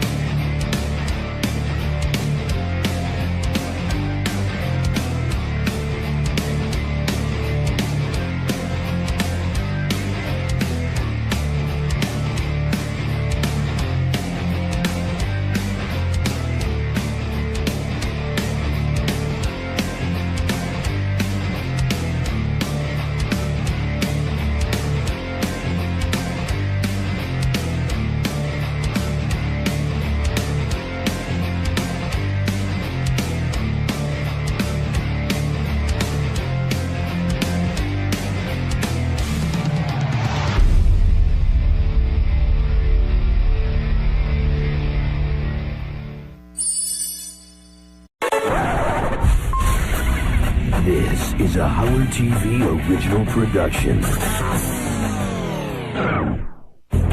On this episode, Medicated Pete lands his first starring role. Was it smooth sailing on the set or utter pandemonium? There's no room to forget! What's your problem? Testing 1, 2. Baba Boo.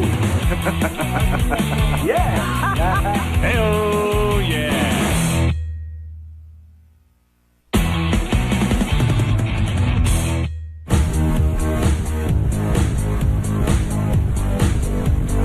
You know, there's been a lot of whack packers over the years who have entered the quote-unquote film business. Remember the original Bigfoot? The big giant guy? He went out to Hollywood to try to make it. And of course, Eric the actor. Now Medicated Pete, he's the latest. I got this film role because the director found me. I answered the email, and then we corresponded back and forth ever since about the role. When Pete was here, he became Medicated Pete. He became a regular fixture on the show for a long period of time. So it didn't surprise me at all that Hollywood would come calling and have him be a lead actor in a feature film. I was very proud of him.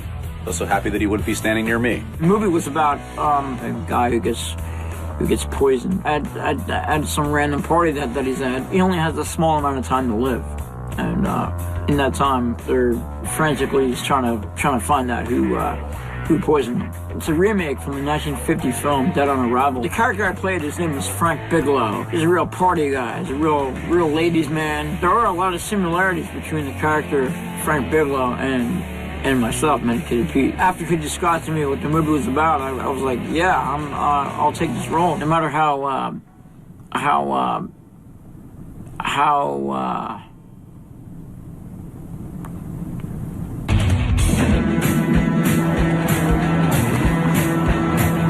the two main people involved in the film were the director, George Anton, and the executive producer, Leslie Baroudi. I'm ready for Peter McCartney, the actor. We're gonna make a movie. I'm ready. Let's go. If you guys see him, just let me know. He's my brother. I was on the phone with him a couple hours before my flight, and they did tell me to wear a suit on the plane. And then immediately when I got to the airport, when I got to LAX, he started directing me right away. He didn't even say hello to me or anything. Go on that side. Go on that side, not to this. Keep up. Come on. Go that way.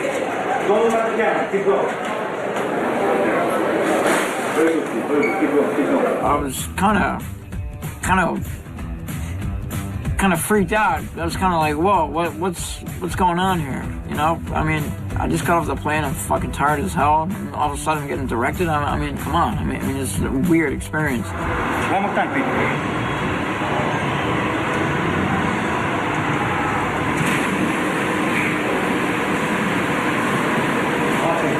I would have liked a little heads up beforehand, but I took it all in stride. You know, I was like, what the fuck is going on here? But I was like, okay, so I went along with it. It was a whirlwind experience. This movie was a ultra low budget film, not a lot of money. The agreement of the film was for me to get a flat fee up front and then a 10% gross payment from the proceeds from the profits of the film. Would you prefer that rather than a check? Would you prefer that I, go with you to the bank and get that cash, or would you prefer cash up front, or? Yeah, I just rather would. Well, I mean, if the check can, if I can get the check, and I can have it cash tomorrow, then I would appreciate that. This is a tragic mistake, but it's one that many in Hollywood make during their first venture. You think that your project's going to be huge and all you want is a piece of that and you're set for life. No. Get paid up front. Being that it was my first film, I kind of felt okay with it because I didn't know how to take it as far as the money was concerned, so I just agreed with everything. Gee, I wish he'd asked me about that. If I was Pete, no offense, Pete, but I would have gone for upfront money instead of back end. But all right, he didn't ask. Well, I was going to be in LA for approximately 3 weeks. The schedule there was pretty grueling. Action. Frank Bigelow, how you doing? Come on. That's his producer. He's trying for an hour to get his writing account squared. He's a writer? Hollywood. When I did my first scene with Pete, it seemed like he was kind of being a robot. And when I was talking to Pete privately, I said, try to be in the moment, try to do your own thing. I gave him some tips, some ideas, but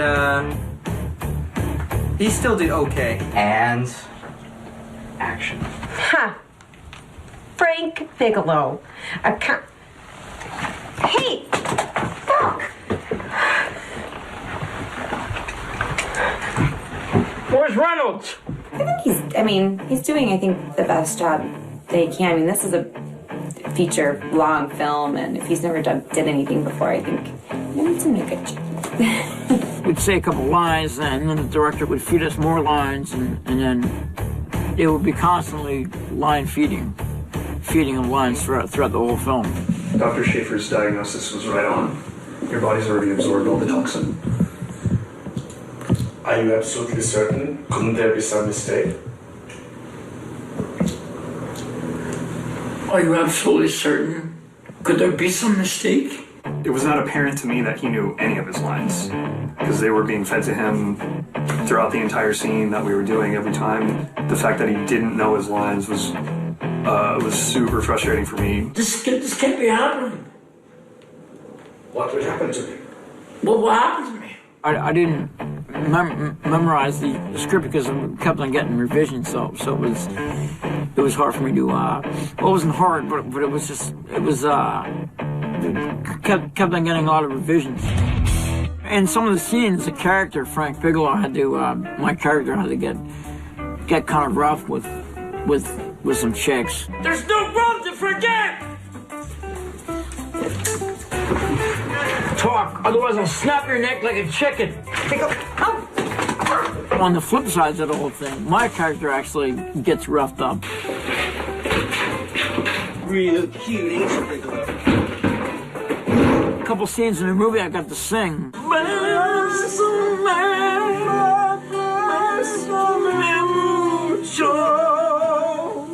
I think I had to show my pecs off, and I do have a manly chest. We can move on to the next one, all right? Moving on. Jackie Moore played my secretary, Paula Gibson, in the film. We did have a kissing scene, and I felt a lot of chemistry between us. And action. Kiss. Passionate, passionate, passionate. Mwah, mwah, mwah, mwah, mwah. And now, say the line. Joke. Come on, Paul, let's go on 80s and have a... Eat some beans. Keep kissing him and crying. Go action. Kiss, kiss, a lot. Let's go to Betty's and eat some beans. You're talking after that. When Medicated Pete went to kiss the girl, it was like he was trying to suck her face in. It looked like that Pepsi commercial where you could suck a human into a straw. It was like he was trying to swallow her. It was hysterical. Go. Oh, guys, I want to go sleep, guys. I want to go. I really, really want to go to freaking sleep. Come on. Let's go down the 80s and get fucked up.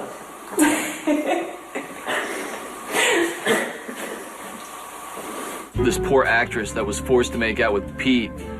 You could not pay me enough. I'd rather do like a full bukkake gangbang scene than make out with Medicated Pete. I kind of popped the bone. So You popped the bone. Okay. That's a natural reaction. And I was kind of embarrassed about it, but you know. Was she embarrassed? I think she was. Yeah, maybe. She was hiding it really good. I couldn't tell. She's a very good kisser, so very horned up just talking about her, actually. Getting to the set one day, Jackie's nowhere to be found. For whatever reason. For one reason or another, she just wasn't there. From what I understand is the girl, shortly thereafter, her makeout scene with Pete, ran away, and we've never heard from her since, and quit show business. Or, I don't know, she left the production. I guess you heard what happened. She signed on to another project, and so... Can't do that. A lot of chaos happened because of that. There was this big change in the film. It affected my character, it affected me performing for the rest of the film. So we go from first time he's in the doctor's office finding out that he's poisoned and he's going to be really sick, and then next shot, casino, and then strip club, and then he goes back to the hospital. A lot of different things had to be going on, and a lot of different scene changes. So now Samantha's playing my wife, Maribel. I'm confused. Let's have him down. He's just falling face down or something. With the face on the side. I'm confused. I don't know what's going on. George Anton is from Romania. He's got a Romanian accent, and it's very, very hard to understand him sometimes. I'm already stressed out. So after this guy mess around with him all the time, I'm already stressed out. You shoot from here. You're gonna turn the camera just like that, and you're gonna be right there. You're gonna be right here, and you're gonna be right here. Guess what? You just learn that lesson. That's gonna be Jack, right? The second line. You want here? You're gonna be right here, and you're gonna be right here. That's how it goes. Third line, Dave. I'll blow that stupid video store up. All right. Okay. So Dave, right? Now you put Yena's back. The way it came across was real. It was a turnoff. You guys do this on a regular basis? Give me better acting this time. No. You have to listen to me. Nah, Give me a chance. No. Alright, that's good. Cut to the white shuffle there. That was the overreaction. It was tense between him and the cast and the crew. It was him against everybody else. How we talked to the rest of the crew, put everybody down. No laughing. No laughing. No laughing. I'm almost up there. Now ring. Cross. Now close the door. Pick it up.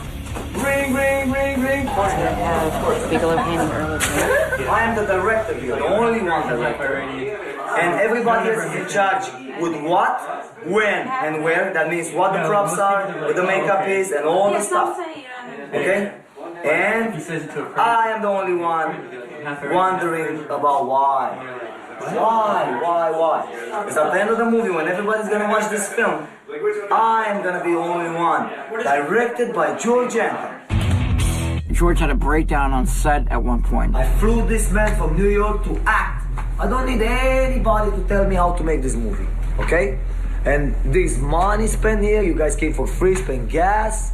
It's gotta be a good film to be made. I'm making a good film. The whole 10 days that I shot until now, I got in a can. 10. Number 10 footage, Martin Scorsese. That's what I got. Anybody who fights me on set, there cannot be two directors on set. That's what I learned in school. It's impossible. I will give my director chair to anybody right now who can complete this. I'm serious. Because there cannot be. It's impossible because the directing comes from the imagination. I studied the script. I have it since 2010. I am studying this writing since 2010. That's a lot of years, about 3 years that I'm sitting on it. That really pissed everybody off, and we're all like, what's going on here? I understand one thing, okay? Yeah. You are tired. This is a long 9-day shoot. I think I got this, right? Okay, so please go in, rest with them. No, I don't need rest. We're gonna direct the scene. Thank you very much. Please go in, okay, and go to sleep. Thank you. You can sense a little shock and surprise when Leslie pulled George off. And I think everybody got a little taken aback by it. Your attitude. I will do my ass. I will work my ass up these people against you, and I need to neutralize it somehow. I will not speak my voice. I'll just direct very calmly, and I'll keep. I was told that's how it goes in the movie business, but you need to communicate better between the director and the rest of the staff. So there's definitely a big communication breakdown there. That could have been dramatically done a different way. I know I pushed hard, and I apologize to you guys if I have the feeling from the actors that they're not behind me. I would not direct this. I believe you guys are behind me. I believe the actors are behind me, and if that is the answer, I would like to give me a chance. Give me just one chance, like the Braveheart says. Give me just one chance. It was not a good experience at all as far as working with a working relationship and how that went. Are we on board on this? Yes. Let's do it. Yes. Okay. Yes. All right. So let's get back to where we were. After his meltdown, George seemed to hold back on his eccentric kind of directing style. But, he eventually did get back to his old habits. And action lines, please. I don't think Eugene realized. Now, don't have plums in your mouth for this one. Forget about the fucking phone. You cannot do that. Oh, my wife. Dancing, active. Say again, it's not active enough. I don't like it. You guys are not dancing enough. More dancing, like dancing, but music. Give me music. Oh, look at that. Ass. Whoa. Not like this, crazy. But ass. The shooting schedule was very grueling. It was like 15+ hour days and no days off. That's the hardest I've ever worked before.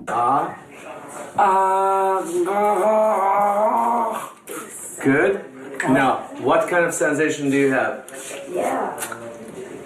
Right. I have a tingling sensation. Make note, Pete has a tingling sensation. Okay? Wink, wink. Tingling. I gotta tell you, when the film was done, when we shot the last scene. Goodbye, Mr. Bigelow, and please forgive me. God, perfect. All right, we got that in the can. I got that. We're done with this scene. It was like such a relief. I mean, it was. We put so much fucking work into this. I mean, it was just like. It was just liberation. We're having a wrap party today for Dead on Arrival, and I'm gonna have a couple beers and hopefully not get too fucked up. But yeah, I learned a lot being on a set like this, being in a feature film like this, making a movie like this. So there's a lot to learn here, and I think I learned a lot. Would I work with George again? I'll put it to you this way: I'll give anybody 100%. That's just the way I am. I'll work with anybody, basically. I hope you guys take a chance to watch it because it is. It could be an interesting film. Somehow they'll capitalize on Howard Stern fans being curious, which they've got me. I'm curious. All right, I'm Medicated Pete, professional actor, and I'm going to show you how I cry on set.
There's no room to forgive!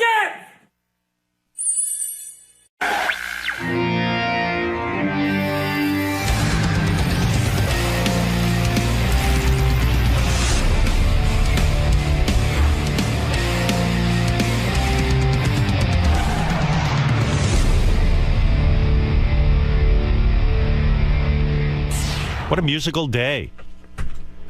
First the, am I using this mic? First the MTV VJs. Were you into MTV, Natalie? I was. Natalie Maines is here. Hello, hello. Hello, hello. And your guitarist, Jason Mozerski, is with you. Yes. Yes, easy name to say. Did you said you watch a lot of MTV? Because well, not anymore. Yeah, but... no, I'm saying, can you believe that, I was just thinking about this. Can you believe that, like, the video, the MTV video, the rock video, is like completely gone? I mean, they play them on the internet sometimes, like Rihanna will make a new one or something, but that whole art form is like disappeared. I know. Do you think that's sad, or you think that's good? Well, I guess most artists would say, well, you know, I'd rather just have my song out there and I don't want a video interpretation. But I loved rock videos. I love that whole art form. I love seeing the artists perform. Right. The problem I had with MTV videos, where they became so slick, I like to see somebody really sing. I don't want to see them sing to track. Right. Or lip sync. But that's what a music video is. I know. So that kind of so you'd rather see live performances. Live performances like you're going to do today. Real, exactly. Real singers. No lip syncing here. That's right. Right, Robin? That's what we love Hi, about Robin. her. I feel like I haven't gotten to say hi to you in forever. You haven't been here the last couple of times I was on. Meanwhile, Natalie I Maines... love the new haircut. Oh, thank you. Yeah, I like your hair longer. I know you do. I do. Now, are you going to get it longer, or are you just going to keep growing it up? Are you gonna... Just up. Are you It'll gonna... be like Kid and Play. Right. Bring that back. Will you ever let your hair just flow down again? You know what? I don't think so, because I have to spend too much time thinking about my hair, and then you're going to have the gray is going to be more prominent if it's long, and I don't want to get it colored. When you cut your hair, like you almost like shaved your head. I did shave my head. Well, not skin, not the skin. But when you did that, was your husband upset with you? You asked me last time. I want to know. Well, you'd have to ask him. He didn't say he was upset, and he loves my hair now. He does like short hair. He's not against it. Because guys are very visual, and Yes. you have very luxurious, beautiful hair. Yes. And when you cut off all your hair, for the guy who has to bang you, that's his job. The poor guy who has to The poor guy who has to bang you is kind of like, oh, come on, you know. He seems okay with it. Yeah, I mean, I feel the guy should be in on the decision. Howard, this short hair just shows off my beautiful face. Well, you do have a beautiful face. You really do. Oh, thanks. Did your sex life decrease when you cut off all your hair? Honestly. No, he just couldn't grab me by the ponytail anymore. And drag you around the house. No, seriously, did you see a reduction in sexual No, activity? I did not. Everyone does not have. You know what? Black guys like short hair, and Adrian likes short hair. He does. Where is Adrian now? Adrian was on the TV show Heroes. Yes. I followed him on that. Yes. And where is he now with his big penis? Now he just did 3 episodes of a show called Burn Notice. Burn Notice. Yeah, and he's been on a show that's more for teenage girls called The Lying Game. The Lying Game. Mhm. Where do I see that? That would be on, I think it's ABC Family. Oh, so he's busy. He is busy. I've asked him to stop being so busy so I can be busy for a minute. Does he audition a lot for movies and things? Is he trying to break in as a movie star? You know, that hasn't, I mean, he's not against it, and he has been in a lot of movies, but he has not broken through as a movie star. What I think he should do is comedy. Nobody sees him as comedic because he's a very serious guy, I'm sure. in Seems these like a auditions. serious. He doesn't seem like a lot of fun, that age. He is fun. Yeah. And he's silly. He is. Yeah, I've never hung out with the two of you as a couple. I know, oddly we're enough. always tag teaming. You were quite controversial on the last Celebrity Superfan Roundtable, and I want to ask you about this before we talk about your new music. Okay. You came out in a very big way I at did. Celebrity Superfan Roundtable, Mhm. and you came down on Gary. You said, and I, by the way, I'm not opposed to this. You said Gary is like one of your children. He doesn't listen, and he's childish, and you were really very, very critical of him. Lately, I don't like when Gary comes in. I'm sorry, Gary. Wow. Who doesn't really? Why? Because Gary, sorry. Don't be. I Don't like be. Gary, but I think. Well, you finish. you're in a mode where the minute it's like maybe it's because you remind me of my children.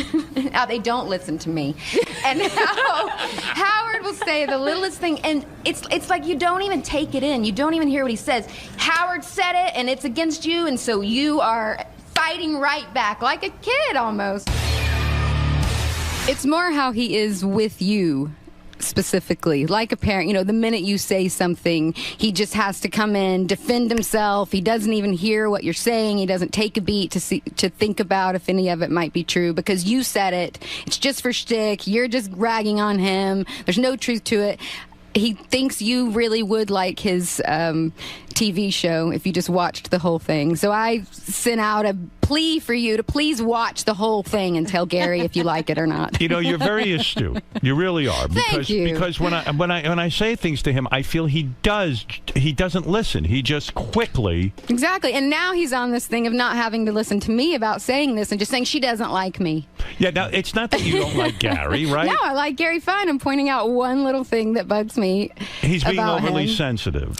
And he just, I think it's just his way of getting to ignore it. But I have this secret thought that when he's alone in his car driving home, And it that- has sunk in a little. Maybe a little. And Natalie, probably not. And Natalie, you also, you came down on Lisa G. You said she's not a team player. Now, Ronnie Munda's been saying this about her. Yeah. Well, what specific evidence did you give that Lisa G., the newswoman, is not a team We player? don't have her in here as much anymore, but in the past, you know, she would come in and just not be willing to do something or just needs to be a little more fun. She wouldn't even play her violin in front of us. Exactly. Exactly. It's ridiculous. Right. Good or bad, it would be great. Have some we fun. want to hear it. Yeah, loosen up. In fact, she could have played, I think one of the artists who came in and performed said, hey, I'll have Lisa G play with me. And she said no. Right. Right away. It was just like a knee-jerk thing. No, no, no, no, no. I know.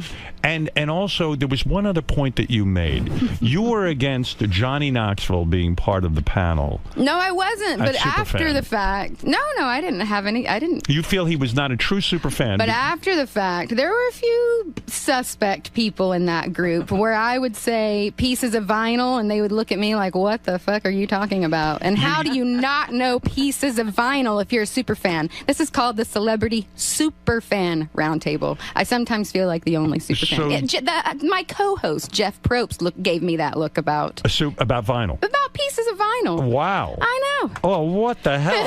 What's going on here? There has to I be- created this show, and now it's out of control. Right. Well, sometimes it's hard to find someone as passionate about the show as you. I realize that. Because if we found someone just as passionate as you, you'd probably be the only person on Superfan Celebrity Roundtable. So that's a good thing. Now, your Andy Richter seemed on my scale. Andy Richter knows Howard Stern show. Yes. He does, and Martha Quinn actually does too. Very We should good. have her in there as well. Now, you wrote 3 new songs on Hey, this did you album. notice Gary didn't come in and defend himself right away? No. He's doing a really good job. Gary, why are you not defending yourself against Natalie? Is she talking? What?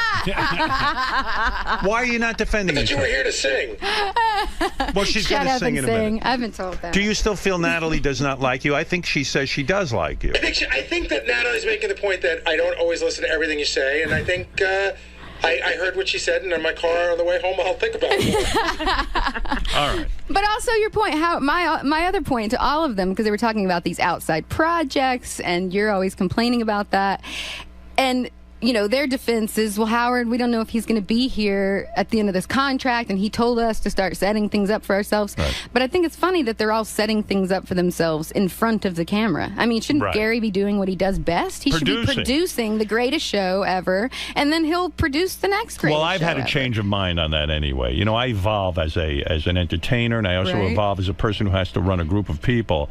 And I'm no longer interested in everybody sitting and setting themselves up. I thought about it. Letterman's not going to be there forever, but I don't see everybody setting themselves up. Concentrate on your fucking job. Exactly. All right, Exactly. whip everyone into shape. I like what you're it. doing. I like it. All right, let's talk for a second here.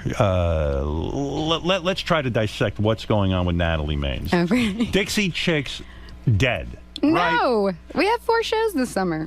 Aren't you so happy that your 2 other Dixie Chicks, so-called Dixie Chicks, put out an album on their own, and it only sold 200,000 copies? Aren't you secretly happy about that? I think that's a lot these days, isn't it? No, it's not that great. Were Come they- on, these days. Without you, are they the Dixie Chumps or the Dixie Chicks? So what is it? Where are we at with them? You have become very disillusioned with your country fans. And No, not my country fans. The country radio industry. Right. You got really pissed off after, of course, the famous George Bush, where you were right, everybody else was wrong. Right. Quit rubbing it in our face. Right. But you were right about the Iraq War. You were right about our president lying to us. And Yes. and all you said on stage was, hey, I'm embarrassed that our president has done this. I said I'm ashamed he's from Texas. Right. He's not even from Texas. I'm the dummy there. And the thing is, right, and the thing is that, well, he was the governor of Texas. Yes, he lived in Texas. but- Right. So when radio turned on you and everything, you still haven't recovered from that. Honestly, you Well, I haven't. don't know if I haven't recovered. I'm just not going back to it. Right. I'm not, Rihanna going back to Chris Brown. I'm not. Why would I set myself up to let them, stomp on me? I guess because you're so good at country music, why should the fans suffer? I mean, you're punishing the program directors who did that to you, but why not the fans love country Well, I'm not music? trying to punish anyone. I'm just trying to be happy. Right. And music, for me, is, the one thing in my life that comes with no complications. It's just supposed to be fun. Joyous. Yeah. Yeah, it's In music. fact, and maybe getting into country music was a bit of a mistake anyway. For Well, I mean, I don't know if, no, well, it wasn't a mistake at all. I think I had a fantastic career, but it wasn't where I came from. It wasn't my passion. It wasn't my roots. So it was probably a little easier for me to give the middle finger and say, oh, okay, well, I'm done with this now. Let me understand that. In other words, you're this great singer. You meet these other two women who are more into country music. Yeah. And they kind of persuade you to go into country music? No. I knew Marty and Emily before I joined the band, and they had me sing a demo of a song they had written called You Were Mine, which was on our first album. Right. So I had seen them a couple of times, and they were definitely not for me. They were wearing, head to toe spangled Western fringe suits, and but they were amazing talents and were, more proficient on their instruments than any girls I'd ever seen play. And then when they sent me You Were Mine, I was a little nervous about, oh my God, what is this about to be? Because I'm not good at singing things I don't want to sing. I was nervous I was going to have to tell them no thank you. But I loved the song You Were Mine. And so I thought, if they wrote this and this is their direction. And I didn't know that was sort of an audition to be in the band. I didn't know that at all. But when they called me to join the band, I really felt like this would be a good combination. I think I was right. But you're right. I think what was cool about us was that we did come from two different worlds, and those kind of melded. They came from the bluegrass country world, and I came from a more rock. You kind of hipped them up in a way. Thanks. No, seriously, it wasn't so seriously country, you know what I mean? Right, and I think that's why we went beyond the sort of built-in country audience. I mean, we went way outside the country audience. You say that you're glad now you're a solo artist because you're not stuck between, you're not the, what did you call yourself, a little chubby chick or the something? chubby chick between two tall pillars. Right. Did you feel fat or something next to them because they're tall? Please, always. You always felt fat next to them. Sure, but I was just joking. Well, they're like, they're super tall, super skinny, those bitches. Right. Who wants to do that? Is that why you would sit down a lot of times when you played with them? Yeah, to look even shorter. So the new record you've just put out is more representative of who you are as an artist. Definitely. I didn't have to think about this sound or try to be rock. I just did songs that I like. How's this come about? You go in the studio and you say, you went with Ben Harper. That's the guy who produced the record. Co-produced, yes. Co-produced. How come Ben didn't come in today? He was supposed to. He... Get scared? He's scared. He got nervous. Yeah, I bullied him and pressured him, and it didn't work. Why are people scared of me? What do I do that scares you know what? them? He doesn't trust himself. Why? He feels he would say things that were because of his divorce?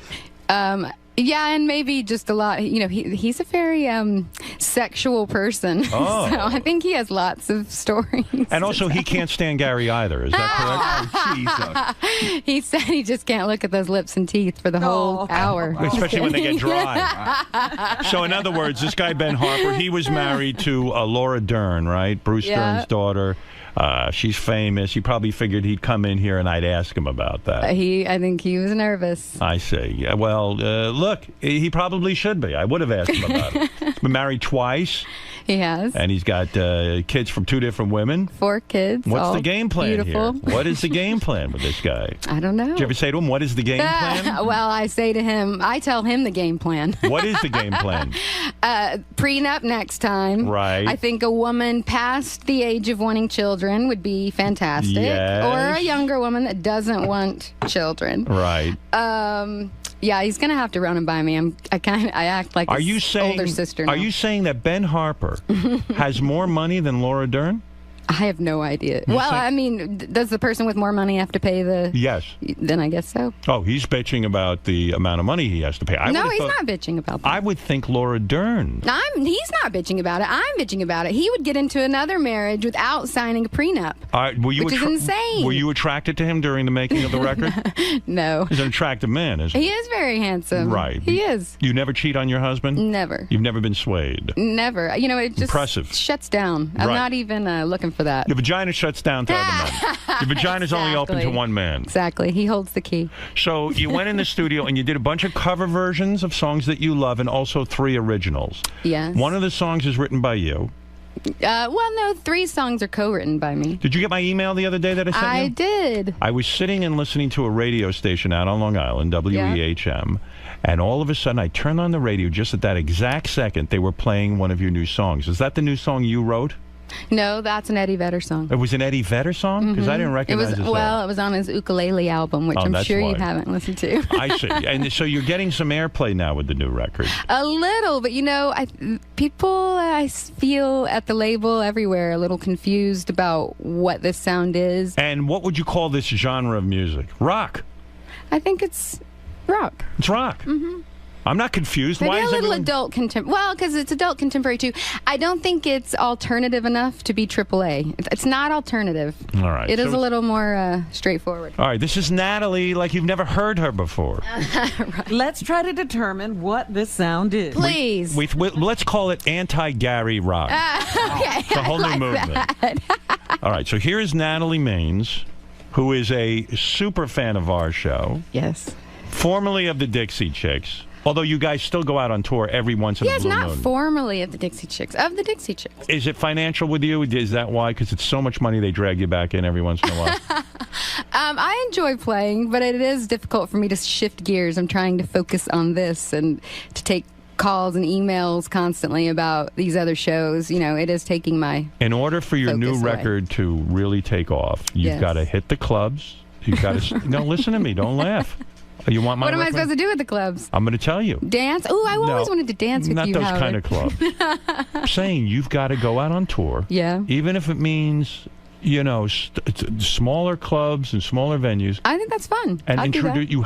What? You have to do it. Well, listen, I haven't booked the gigs. I don't know what to tell you. I You've said got I'm to get out working there. this summer. How are you going to go out there and promote this thing now when you have young kids at home? It's going to be difficult. Yes, well, that's why I wanted to do a lot of it in the summertime. I see. All right. And Natalie Maines, our dear friend, who is looking very sexy today. Thanks. Are you working out because your arms are very toned? They are? I hate my arms. Does she Thanks have for saying Michelle that. Obama arms? Yeah, every woman wants that now, Robin. I wish. And your legs look very sexy. You shave them. And are you wearing underwear with an outfit like that?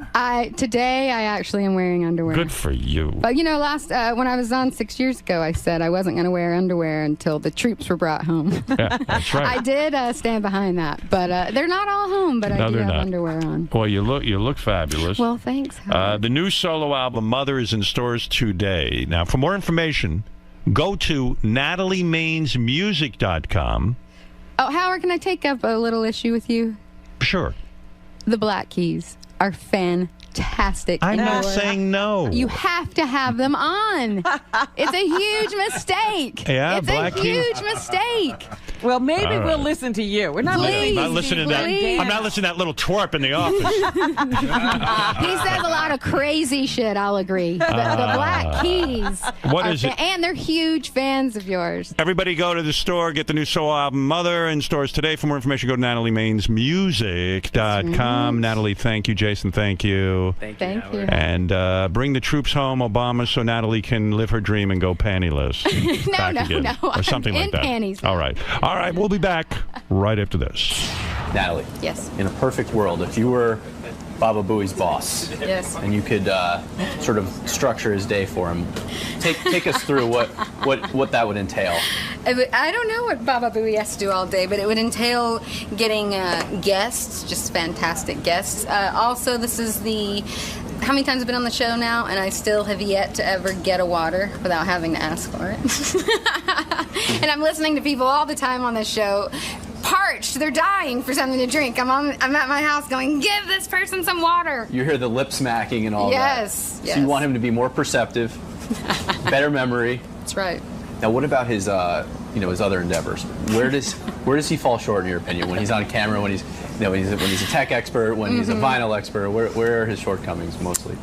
All of those things, probably. I agree with Howard. He should be a producer. He should be a great producer. And I think a great produced show with this, what's the show called that he and John Hine do? For What It's Worth. If I were the producer of What It's Worth, I would hire professional in front of the camera people to host it. I know, isn't that horrible? But really, it's a producer's decision, and I don't know that putting himself in front of the camera was the best decision. Not that he's not attractive in front of the camera, he is, but there's people, trained to do that. I wouldn't be a good TV show Right, host. it's not for everyone. Right.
VJs are here. There's a lot of They're promoting the book. Yeah, I read the book. And they all wrote it?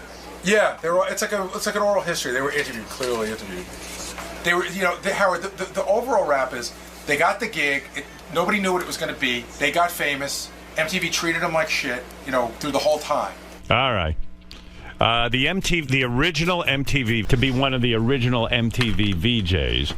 And do you guys watch MTV now? Is it depressing to you because it is no longer a music channel?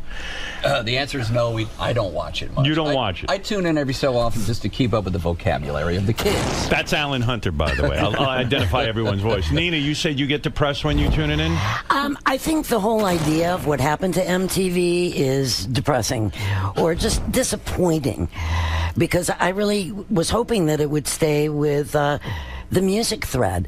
Have credible shows, either interview programs, concerts, whatever, but and by not the into way, that. And you guys would be like the godfathers of MTV had they stayed with videos. You would be the like Superman's parents on Krypton. You would be the originals. You know what I mean? Would be like Jor-El and all right. By the way, Martha Quinn, I must thank you. On Twitter, you at least tweet 5 beautiful things about me every single day. So I want to thank you for doing that. Yeah, she does. She's like, yeah, she actually keeps me alive on Twitter. Yeah. But you bring up a good point about us being the godparents. I kind of feel with Snooki, in a way, like when she had her baby. Yeah. You're going to tell us that you and Mark Goodman are the parents of Snooki's baby. This is what you spawned, Martha? Really? Hi, Robin. How are you? Did you guys, when you guys were on MTV, I mean, to me, you were in some sense bigger than even the videos. The original VJs, everyone knew your name. Do you think that MTV kept you down in a way because they didn't want you to get bigger than the video artists and the rock stars? That was, with all due respect to Pittman, who founded the channel, that was his plan. Right. Was to, he was friends with Lorne Michaels, who was favored nations for all the Saturday Night Live cast, but we had no Lorne Michaels. Right. Nor did we have favored nations. Nor did we have favored nations, as we say in the book. The disparity in pay was huge in the beginning. When you talk about pay, what I think people would be shocked because I think when you see someone on TV, you expect that they're multimillionaires. Was the pay just shit? It was shit. Total shit. What was it? Do you remember? Yes. We remember. I know when Mark got paid. She got sent my contract. Nina got sent my contract. Did you all get the same contract? No. You did not. Look, I came on board, and what was my mentality? I was a bartender and doing off Broadway. Right. So I get the job. Pittman was sort of a family friend. That's how I bumped into him. Pittman was the originator of MTV, one of the original. So what did I do but ask Bob Pittman for advice on a lawyer? Right. Can I use your guy? He must have loved you. Checky went, yeah. Right. Was it 27,000? Is that good for you, Alan? And I was like, my criteria was. What did you make a year? I made $27,000. $27,000. That was more than what I made. What did you make, Martha? $26,000. Mark, Mark, you were a DJ at PLJ, I was at PLJ, right? So you were making decent money, I would assume. Started at MTV. I think I started around 80. I was making about 50, 55 at PLJ. Wow, isn't that crazy? I just figured you guys were making a ton. Nina, what were you doing? Well, this is the first time. None of us know. Yeah, this is the first time I will say it because it's you. Right. But 60. 60. Which actually, to me, I have a little bit. Hey.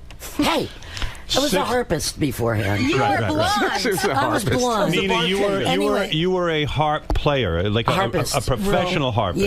Yeah. And so they probably figured, well, we'll pay her 60 in order to get her. That's right. Yeah, and a lot was made of Nina because you had done Playboy, but you really didn't do Playboy. Well, I did, and it's the biggest regret, seriously. So help me. Would you please? The rest of us really liked it, though. You did. Did any of you end up hooking up with the other, like Martha? Did you have sex with Alan or Alan and Mark? Just that one Nina. night, Martha. That one. Time. It was Live Aid. Did you guys have a romantic interest with one another? Not at all. You did not. There was a flame. There was a flame. Was there? Look, I was happily married, so was Mark. But they wanted Martha and I think, to be the little, the Alan, you say that Martha, the executives wanted you and Martha to be a couple. Yeah. But was there an attraction there? Do you know that? I never heard that. Well, in the Do you know beginning, that? look, I had my ring on, and I remember I took it off early on because I thought this was an acting role. I was an actor, and I thought, you're supposed I'm to playing be VJ. Right. So I had it off until my wife started seeing on air that I had my ring off. So she didn't really love that. But I said, I'm acting like a VJ.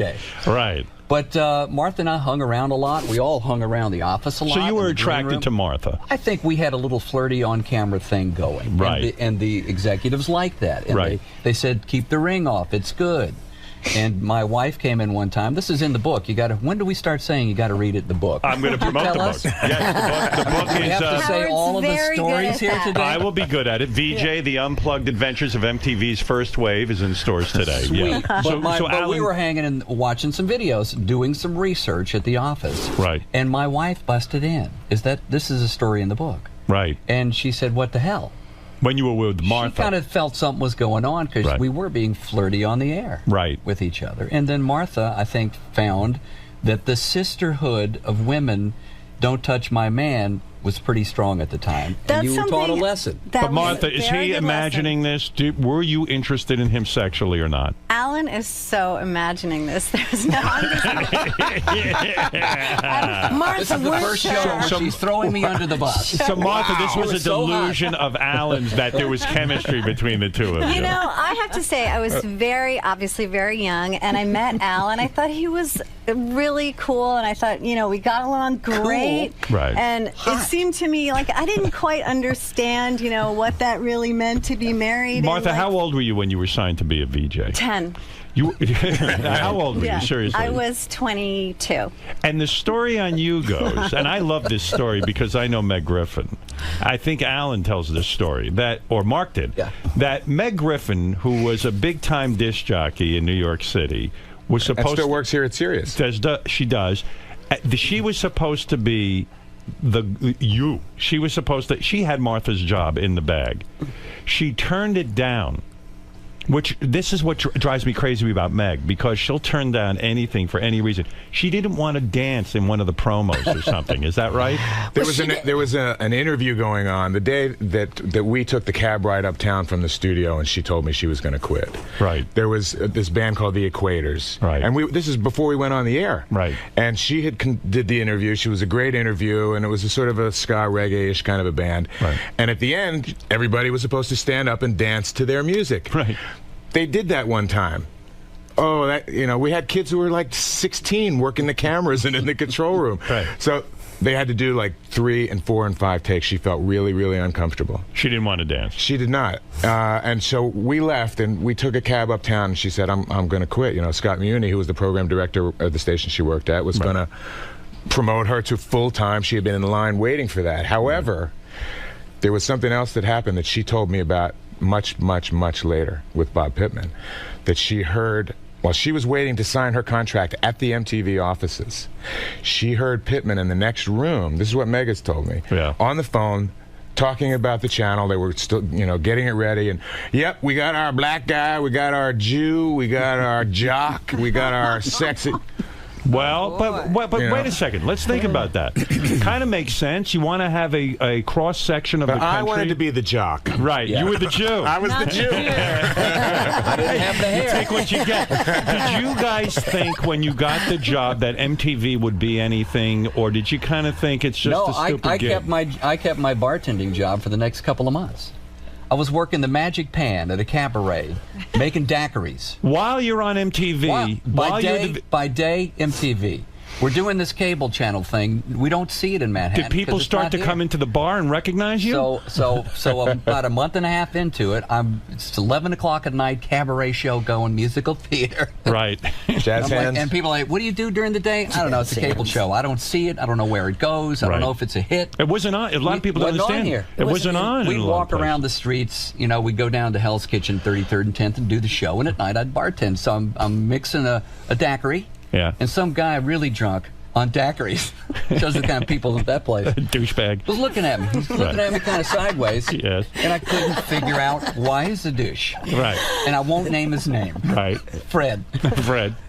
He's looking at me sideways, and I didn't catch on. And he goes, you look familiar. And I kept making the daiquiri. It didn't dawn on me that he saw me. Wow. And you were a star to him. That's Definitely right. from Jersey. And then he said, Mark something. Goodman? He goes, yeah. No, it's Alan Hunter. No, that's not it. But that is amazing. And you know what so I I didn't quit. realize about you guys, which was probably the worst part of the job, you became famous, but you had no money. Yeah. So, you know, that's weird. The drugs were tough to get. Yeah, well, Martha, you say in the book, the day they fired you, you didn't have any money, and you had to go down to unemployment and stand on the unemployment line, and you're famous. I mean, everybody knew you. Not exactly the day that I was fired, Right. because they kept me on for 6 months, and when my contract was up, you know, at the end of the extension that they were just paying me to be nice, Right. I had to call my husband's dentist and say, hi, I have to get all 4 wisdom teeth out by next week because I will no longer have health insurance. And they did. It took them all out. And then I had to go on unemployment because I had no, you know, I thought when I came to LA that I was probably going to take Mary Hart's job. Right. It was just, they were probably just going to offer it to me because that's kind of how my life had worked up until that point, and they'd probably just be so psyched that I'd take it. Is it ultimately a bad thing to have been a VJ? Did it stereotype you in a way from further work? I think it was a double-edged sword because, you know, there were things that I would have been able to do prior to MTV, like the acting thing. I was trying to go into a serious acting situation, and all of a sudden, you know, they're not taking me for anything but a reporter. Right.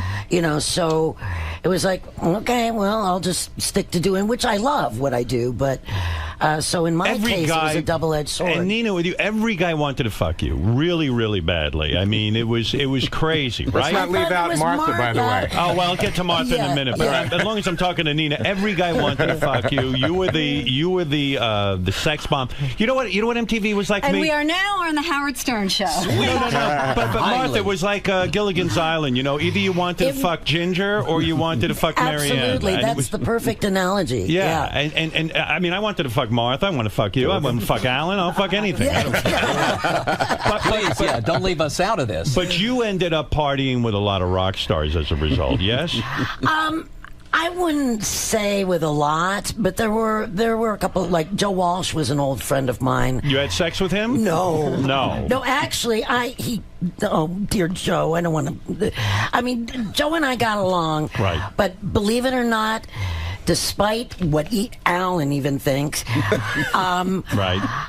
I'm really a prudish person. I really am. And guys probably thought you were loose because you were on MTV and the Playboy and the Playmate Playboy thing got out. Which Yeah. I'm the only one who saw, by the way. Right. No, Mark did, because I know he made a comment about... Playboy kind of screwed you up with that because it was a test shoot, wasn't it? And then when you became famous on MTV, they released it. They re-released it again. No, it was an actual shoot. Oh, it was? It really was. And that my manager and agent, you know, that whole thing, and I was naive. But then they re-released it, you know, and... You know what I wanted to ask you? One of the most interesting moments in my career was I did several interviews with the late Frank Zappa, and I was in love with this guy because not for the music, but because he was so interesting. And you write in the book, Nina, that he was absolutely horrible to you. You are the perfect interviewer for Zappa, and he was a mind. He was out of his mind. He's brilliant. All those things. What did he do to you? It was a bad casting, is how I look at it. I was very naive. I wasn't experienced. I was shy, and he went at me right away. He saw the vulnerability. He was and mean went to you? Yeah, like just even on the rehearsal, the sound check. I had a poncho on, and he gets on his knees talking to me like he's pretending he's a small person, right, a little person, and then just everything That's funny. It is, but you got intimidated. That freaked her out. Yeah. To me, it wasn't, and I didn't know how to handle it. You were so shaken by that Mark says in the book that you never recovered from it. I know Mark said that, and I never thought that. What did you mean by that, Mark? I felt. Well, wound up. Go ahead, Neil. No, I'll just finish and then let Mark. What wound up happening after that moment? Yeah. Now that I won't let Nina finish. Yeah, but go ahead. But no, seriously. Why did you think she didn't recover from it? Because what happened? Two things happened. One was the management stuck her on overnight, 4 to 8 a.m. Oh, wow. That was. But I didn't know that was the reason. I thought they wanted me to be the video vamp. I see. So that was your impression. I see. Because we all had earlier shifts, longer shifts, and this happened immediately following that. And the things that I was hearing were like, Nina, who did really come in as kind of the superstar, right? And not to say that she didn't regain something, but I felt, and this may be who Nina really is. We know 30-something years later, right. She was shaken by that. Yeah. And she should have been. That night was fucked. We were listening to that, and it was like, oh my God, I was cringing listening to it. Well, yeah, with Frank Zappa, he, maybe it was a thing too. He could have even been attracted to you and was trying to intimidate you in a way. And I blame myself for not being able to handle it. But the same thing happened to me. The same thing happened to me. What happened to you? He came on and I interviewed him. Yeah. He came on with Moon Unit after Valley Girl. And how'd that go? Terrible. Right. I came back from Mardi Gras. I took the red eye. I was totally pumped because I was a huge Frank Zappa fan. Right. But I come on. I know he's cantankerous. My feeling is that he's just cantankerous and he doesn't give a shit. On any given day, he doesn't care if he hurts your feelings or not. I think he probably was hot for Nina. Anyway, he comes on. He's showing off for his daughter, so every question was answered with, no. Why do you ask that, Alan? That's a pretty stupid question. Moon Unit's going, Dad, stop being mean to Alan. See, that's fascinating to me. But 2 weeks later, they come back, Dweezil and Moon Unit, to do their guest VJ spot. He's ambling down the hallway like Daddy. Okay, honey, go do a good job. Wow. And he bumps into me and goes, hey, I'm sorry. I just wasn't feeling good that day. Right. He said he was sorry. Gave me a hug. He was Frank Zappa. It just didn't matter to him who he stepped over. I love reading the sexual stories. Getting back to Nina for 1 second. And Martha has plenty. One more I got to bring up. Has plenty. All right, Yeah, Martha's We're really find out about you, That's Martha. the next 15 minutes. What I love in the book is John Cougar Mellencamp invites you to a party at his house with his manager. You show up with a friend, and it's just John Cougar Mellencamp and his manager. There's no friends. No party. That's such a guy. No party. You're like, where's the party, guys? And they're like, well, here we are. And again, why didn't you bang John Cougar that night? She was trying to get over Frank Zappa. Oh, yeah, Frank Zappa shook up. John Cougar, no one was bigger than him at that point. I'm telling you, I am very. I'm not that kind of. I'm really not that kind of girl. I get nervous. I'm starting to stutter even now. I get nervous, and that's not my. But women it's not want my thing. A rich rock star. You would think that he wasn't rich then. Oh, he wasn't. How did you know? I still wouldn't because he had just started. She made him fill out a little form. But who did get you? John Waite, right? Actually, believe it or not, no. I Am Missing You was written about you. I know it was, and you can ask John. Nobody believes this, and it's the honest to God swear on my life. Do you guys think John Waite wrote I Am Missing You for Nina? I do, but I know a Chad Sanford who was also involved in that song, and he says that it was written about Nina. And all right, no, he says others. There was others. An amalgam. There's a few people involved in the song. So in other words, you have disagreements in this book, this new book that came out. Nina thinks it was written about her, and Mark goes, no, it wasn't. No, she was part. John has said to me that Nina was part of the inspiration for the song. John told me when he wrote it that he was thinking of his wife. He was married at the time, and me. Oh, right. But then who was he missing? But years. Who was he missing? He looks like he's missing no one. Who was he missing? I am missing no one. But then Mark said he or my friend Ida, whatever. But I do know now, but I didn't know at the time because he didn't say it was about other girls. But so I can't claim that as You know what's crazy about impressions about VJs and stuff? Like, as someone who watched that, I was like, oh my God, it must be such a wonderful gig, that I didn't realize how much you guys love that gig. When Nina says that she, after they fired her from MTV, I just figured you were having the time of your life. You're this beautiful girl. It must be so great. You're in Hollywood. You're the big famous VJ. And you say, as soon as they fired you, went into depression. You were actually contemplating suicide. No. Yes, yes. No, I didn't say that in the book. That's an amalgamation of you and I. Oh, yeah. You wanted to commit suicide, too? No. Who here killed himself? No, wait. Yeah. Let me say Did you try to kill yourself after? No. And you were in your car and your dog saved your life? That's Nina. But that was way after. That was in the 90s. Oh. I actually, and you should have killed Frank Zappa. Why were you killing yourself? You were wonderful because I actually had jobs that they had offered to me at MTV that I had turned down, and I had taken, and you knew of this. You called me at home because they wouldn't let me talk to the press. They wanted it. Wow. Yes. What a mensch. No. Yes, you It's probably did. trying to get in your pants. Absolutely, you did, because they wouldn't let me talk to anybody. Wow. Because they wanted it to look like they did fire me, when in fact I was going to 3 jobs. But then in the 90s, when it all got played out and my husband left me, I can't get any That's work. when you got suicide. That's when I got suicide. And the dog. The dog was in the car. You would me. have killed yourself, but you didn't want to kill the dog. Right. Bingo. And now How we much got do it drugs straight. play into all this craziness? Who was on drugs back then? Mark, you were. Alan, you were.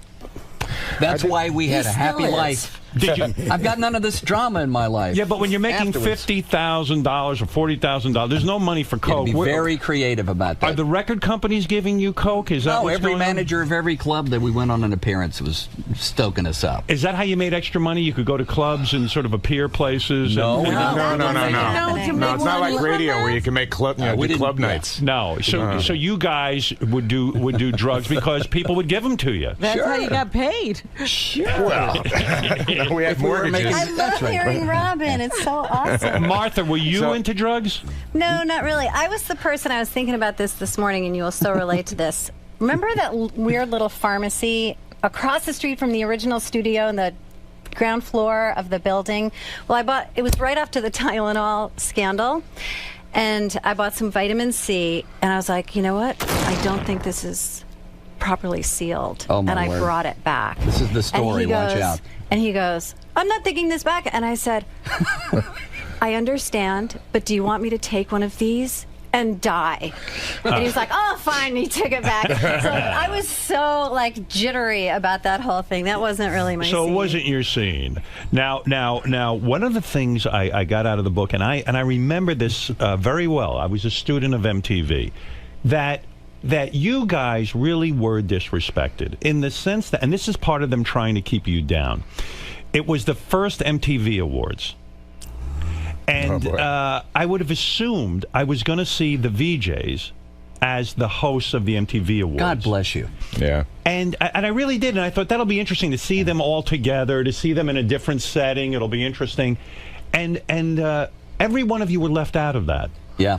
They hired Dan Aykroyd to be the host. Bette Midler. Bette Midler, and somebody else was doing something else. I don't remember, but I remember you guys were completely left out. Was that part of the plan to keep you down? Well, we were so excited about the VMAs when they announced to us we were as shocked as anybody. At the Hell's Kitchen studio. They said, we've got something great coming up. We're 3 years into MTV, we're going to have a Video Music Awards ceremony. It was like, oh my God. So we all began to think about what we were going to wear and how we were going to host this new show. This was a new paradigm for MTV, you know, an award show at Radio City Music Hall. Big deal. So we get the scripts a couple of days in advance, maybe. We're going to have a little run-through. Hello.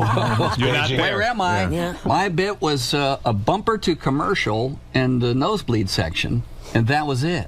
Wow. And the rest of us had these little But that bumpers. was really the beginning of MTV thinking about, bringing in Bigger celebrities world. to do everything. Yeah. That's the way that it weird. went down. And that was, that was why sort of the next round of VJs, Carson Daly aside, who wound up having, obviously, huge success. Right. who really knows them. But I will say that was also kind of a separate thing. The VMAs were sort of its own little world at MTV because our lives continued for another couple of years on the air. Yeah. I mean, I enjoyed a lot of different things thereafter. I mean, my success at MTV.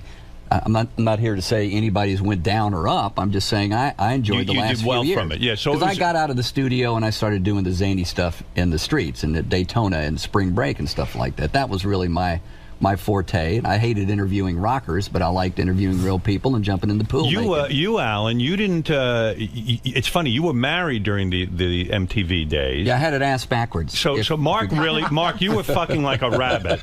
Like you took advantage of your fame. But Alan, you had I was happily married. You were happily married, and then when you left MTV, then you got a years divorce. Later. That was the dumbest thing. My friends are like, "What is your problem?" You're right. You move back south, right, and you divorce. And you're nobody. Yeah. You don't get it for free anymore, Alan. Were you kicking yourself? Were there women that were offering themselves to you? There's no kicking. I had no plan. Right. You know, I wasn't like strategizing. I was just happily married. And yes, there were women that threw themselves at all of us, including Nina. But it had to be that radio. That had to be radio on steroids. The MTV VJ job. Yeah. A lot, with the naked pictures coming in. Yes. And the naked all pictures. of that stuff. Oh my gosh. But Mark, you were not married at the time, right? No, we launched in '81, right. And I got married a year later. Oh, to Carol. To Carol Miller. Carol Miller, very famous, beautiful DJ. Yes. Every guy wanted her, and you married her. And you used to give me such shit on the air, Howard. What did I say? Oh, you used to crack me up. You were like, Carol Miller, who you grew up listening to, you love her, and, right. and she was, she married that loser from MTV. I can't believe. I was angry. I was mad. I was jealous. No, but the rumor was you and Carol broke up. She caught you in bed with two women, not one, two. True or false? Clear it up for once. I would like to say that is absolutely true, but in fact, it's not. It's not. It's not at all. You were not caught in bed. Howard, here's the thing. Now, look, I heard Carol came on the show with her book. She trashed you. How's the whooping cough, by the way? Is it good? All right. But she trashed you. And listen, I'm not saying that I didn't deserve trashing. Right. I was a shit, and part of my doing this book is because I really feel badly about it. And I've, over the years, tried to contact her, and we've had some conversations. Right. But the idea is, hey, this is the way that things went. And I was...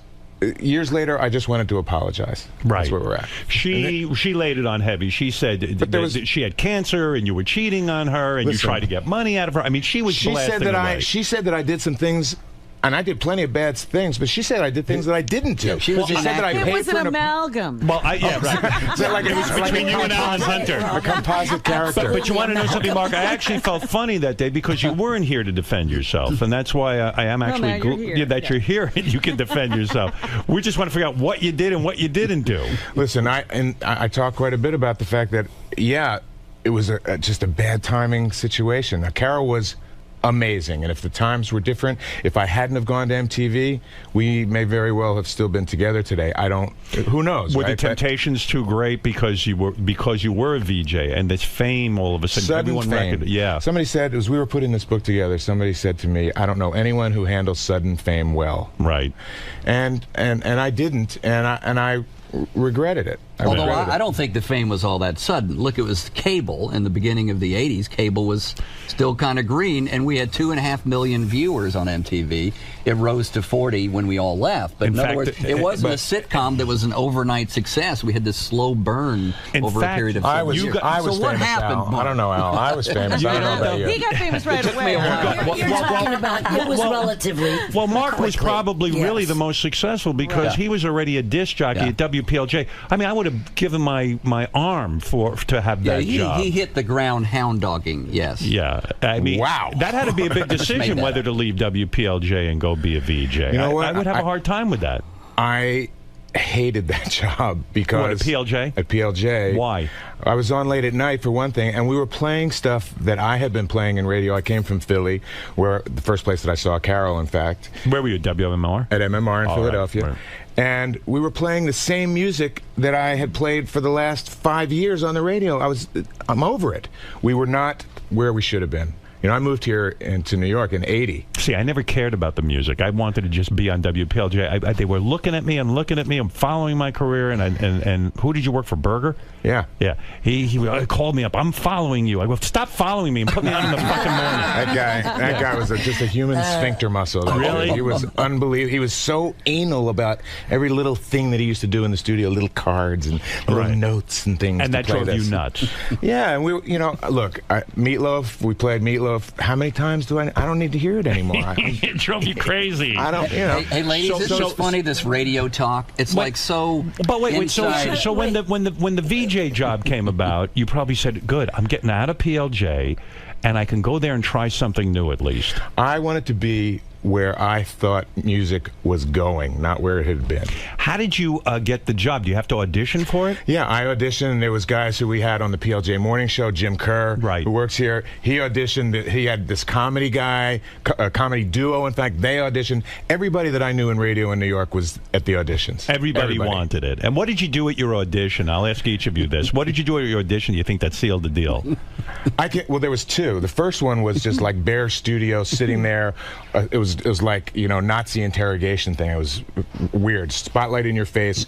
Do the music news. The second one, when you get the call back, that was in a freezing cold studio, but a set. There was a couch and an easel with pictures of the Eagles on it, and I had to identify. I had to back announce the Eagles, and refer to the easel, and then walk over to the couch and sit down, and like do some music news. Were you nervous when you? I was terrified. I had no.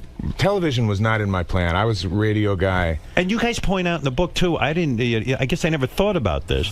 The goal was, once you got the job, you could complete your job in 42 minutes. Was that the record? That you guys, in other words, you didn't have to sit through the music. No, but so you could get in and out of the studio in. It you didn't work like that, really. Later. Yeah. You started to get bored.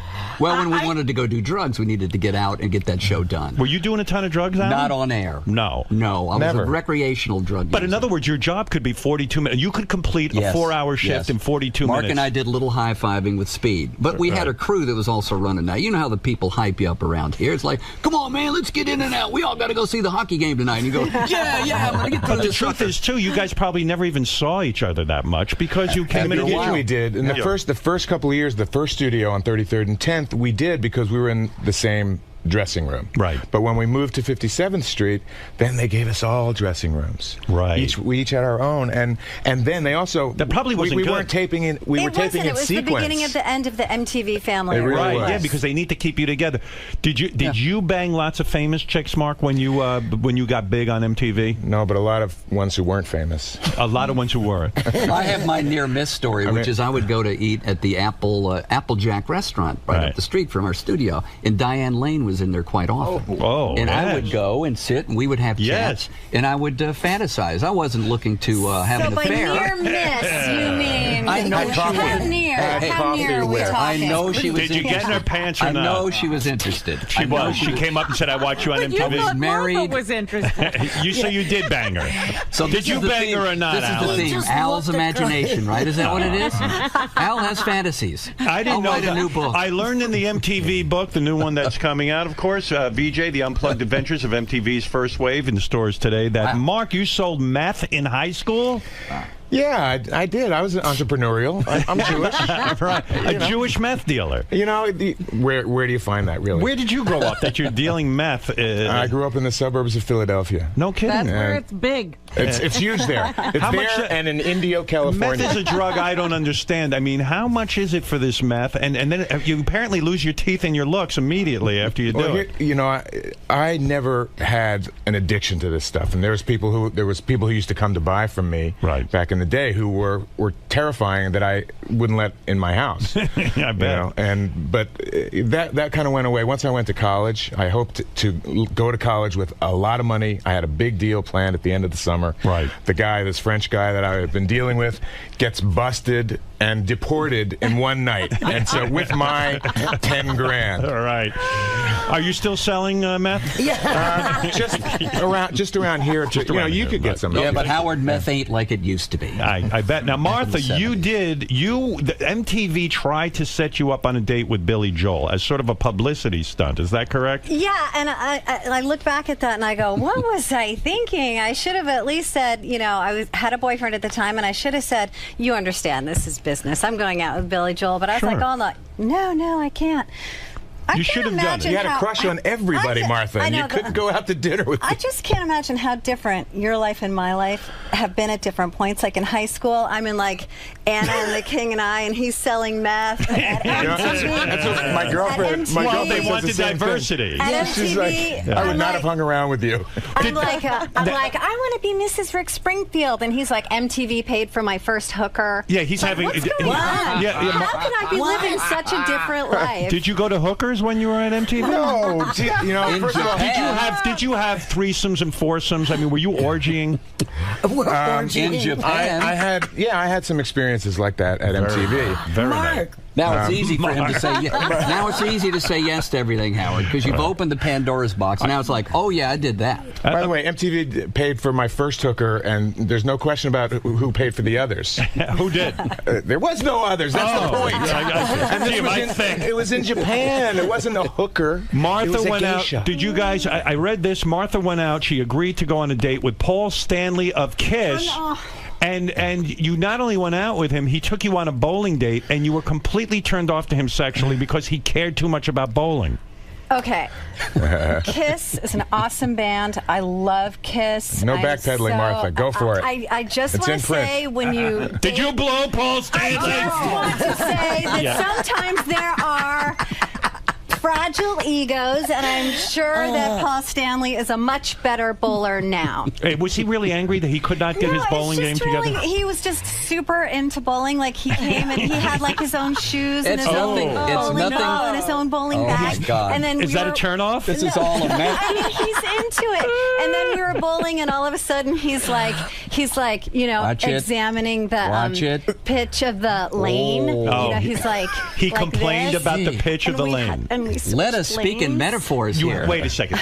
You had to switch lanes because Paul felt... the pitch of the lane was not correct. So did he try to take you home and have sex with you, and then you were just like, oh, forget it, I'm out of here? I don't know. I think that he kissed me goodnight, but I think Paul only was to be bowling nice. down a I think different both lane. of us were like, okay, this doesn't work. But you say in the book, a lot of men got frustrated with you because you were the MTV cock tease. They would go out with you. They expected to get somewhere with you. Paul Schaefer hung around with you, right?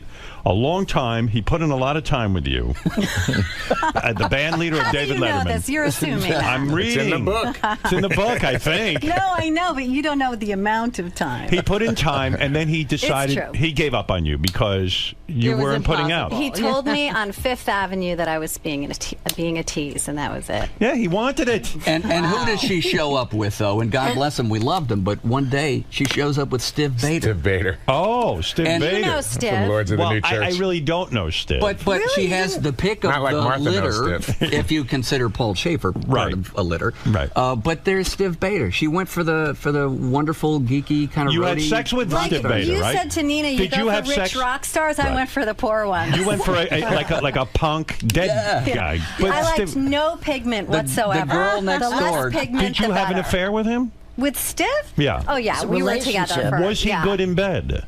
Oh gosh. Were you good in bed? I'm so much better now. Well, I by the way, want to know if Paul Stanley's bowling got better when you switched lanes. Exactly. Who knows? How was his bowl? Did he win at least? You know, you make the point, Martha, in the book that you now look at some of the music that you play. I'm surprised you actually say this because you're an open-minded person, but some of the music you played on MTV, you are now ashamed of because you have a daughter. No, I won't and you say don't want I'm her to... ashamed of. It's just that it makes me cringe. I can't help it. When I hear Sexy and 17 and I have a teenager at home, I'm like, Oh my God! But you say you now understand what the Parents Advisory was doing.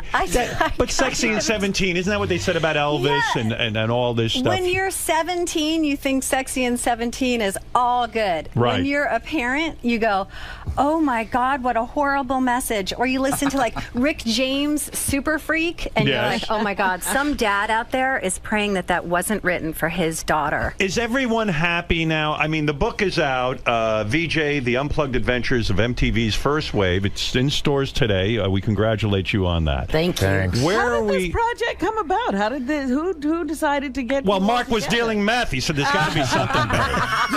Got to make some money out of this. We've been working on this for. That's what people are going to come away with. You were working on I'm this? a meth dealer. Did you sit together? We've been thinking about it for a decade, right? And you know, 8 years ago, people started wanting to make a movie of it, a VH1 movie of the week, and they were all cheesy ideas. It was like, no, that's not the story. We don't know what the arc of our. We didn't sleep with each other, and we didn't die of a heroin overdose. So what is the real story here? Well, it's kind of an almost famous for the 80s. You know, it's the context of the times, the Reagan years, and MTV, the paradigm shift. Through our eyes, let's tell that story. So for the past 3 or 4 years, we've been trying to find a writer who could tell the story, the narrative of what. How did it work? Did the writer interview each one of you? Yeah, and it became an oral history because our voices was the way to go. It's fun having you all in the same room. Did you do that too for the writing of the book? Did they? We did a bit, yeah. A little bit. Not so enough. much the interviewing Nina part, lives so far away. She lives in Maine. Nobody wants to go up there. What are you doing in Maine now? Are you married? No. You single? You're yes, you're hanging I live out? with a lot of animals. I love animals. Right. Are you And happy now? You're not going to kill yourself? I am. Yeah. It just, I am so grateful to all the time that I spent with MTV, Entertainment Tonight, the whole thing. But after having enough of it, it's really not who I am really. And Mark knows Will you this. join Mark? Will you join Mark in selling meth now? No, but I do have Nina customers makes up it there. in Mark's house. But I'm really so content. I love doing Sirius. Your life in Maine is good. You're on I live Sirius? in the woods with moose and everything, and I'm probably the calmest. Do you listen to music a lot? I don't. I listen to the radio. I listen to Sirius a lot, and I have like my best of Van Halen that I go speeding down the country. Do you roads. mostly listen to the music of your era when you were... Not the 80s, other than my work. I like classic rock mostly. Right. All right. Alan, what about you? What do you do now? You married? Yeah, I'm happily married again 6 years ago. I got 2 new kids, so I've got 4 offspring now, 2 older, 2 younger, and so that's why Mark's laughing at you for that. Why do you laugh, Mark? Why is that I'm funny? smiling contentedly to myself. I have a 20-year-old daughter who I love dearly, but my God, would I not want more kids now? Right. My girlfriend, I've been with the same girl for 13 years. I love her to death. Does she want kids? Jill, who I think you know, Jill would like kids, I think. But you're not going to do it. Watch him Dude, stutter. I'm 60. You're Watch him 60 stutter. years old. Come on. It's enough, right? I'm done now. Right. Does she understand that? Yes, I think. Jill, do you understand that? God, I hope so. And Alan, how old are you now? It does keep you off the couch. I'm 56. You're 56, and you're chasing little children I feel around. great. That's why, Mark. I'm going to laugh at you, too. Mark, now I understand. I've got more kids out there to bring the money back and to sell the meth. Right. Sell the meth. Stay off the pole. Now, That's my older daughter. That would be a good TV show. I'm moving to Chicago. Sell the meth. I'm on my way to Chicago today. I'm moving to Chicago. My wife is getting her PhD at Northwestern, so I'm going to live a Chicago life. My daughter's there. You have so a young wife? I do. How much younger? She's 18 years younger. 18 but years? she's 20 years older in the mind than I am. She's much more mature. Super hot, right? She keeps me. I don't know. How much younger is your wife, Mark? About 12 years. I mean, yes, 12 years. All right. Yeah. And Martha, what about you? Are you married now? I've been married for 21 years. What is the secret to a long relationship? Don't get married to Mark or Alan. Hey, thank you. Don't fuck Paul Stanley. Robin Quivers, ladies and gentlemen. Thank you so much. Although you're married 21 years, you cheat a lot, though, right? Is that the secret? So do you have kids? Do you have children? We have 2 kids, and my husband and I were together all the time. He's a composer, so he and I share the studio. I think people think that we're weird. They're like the nerdy couple. They live in Malibu. They're the only ones who don't cheat. What kind of musician is he? He's a composer. Composer? Can they make any money? Yeah, he makes. There was a period of time between like 91 and 2001 where he was probably the most heard musician in America because he was on every commercial break. He does mostly TV commercials? show. Yeah, he was doing but he a lot was of a rocker. commercials. He was in the Fuzz Tones. He was in the Fuzz Tones. Yeah. You know what I love in the book? Martha talks about her life before MTV. She was an intern at WNBC. Yes. And you describe being an intern was so bad. Your main job there was taking Imus's laundry to the dry cleaner. Howard, do you remember that singles closet in the back of the music Absolutely. department? Like it was yesterday. That's where I was mostly. Robin, do you remember it? Organizing the records? Absolutely. Yeah, I was and you probably saw stickers that I actually put on. In other words, you were the assistant to the assistant of the music director. I was the assistant to the assistant, and I was in that back closet. And could there be a closet filled with worse music than the closet at NBC? I mean, those horrible songs. Eddie Rabbit, Cliff Richard. That was a great I would pray for an Eddie Rabbit song. Oh, my God. Listen, you guys, you're a lot of fun. It's so great to see all of you. And really, I am looking forward to reading the book because I think that's a great era. Howard, you're in the book. I am? You're mentioned in the book. Oh, that doesn't matter to me. Tell me all about myself. Philandering rat bastard? I don't know. Who said that? I know why. I was a customer of Mark's in Philly for meth. Yeah, there you go. That's why I look like this. I'm ravaged by meth. Yeah. I talked about how I would time my getting to the studio. I would listen to you guys in the morning, and I would have the car downstairs.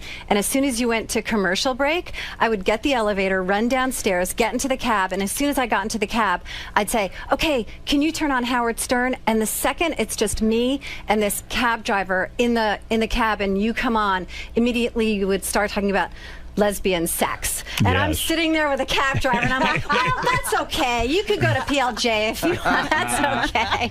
God bless you, Martha Quinn. She really does promote me everywhere, and I love that you Who do that. Who loves you more than me? And you were on my Channel 9 show, and I had a boner in the scene we did together. Oh, let's talk. I did. I wanted to to have sex You with bring her. up an But I excellent was married. point. Yeah. Who in this room has kissed Howard on Alan. the lips? Well, yeah, you did. I didn't tell that story in the book on purpose, Howard. Hey, it was acting. Hello. It was acting. Hello, on the lips. That's right. And I think I gave you the salami, too. If I remember. Oh, no. What is it, Gary? Bring up one other funny story from the book, just so that I'm not alone in my embarrassment. Alan was on stage in Florida, and he also got a boner on stage. Gary's like a dog. He used to get. We do live shows, and he get boners on stage. Oh my You got a boner on stage, Alan? Women were eating each other out on stage. Oh, so what? I'm trying to have some class.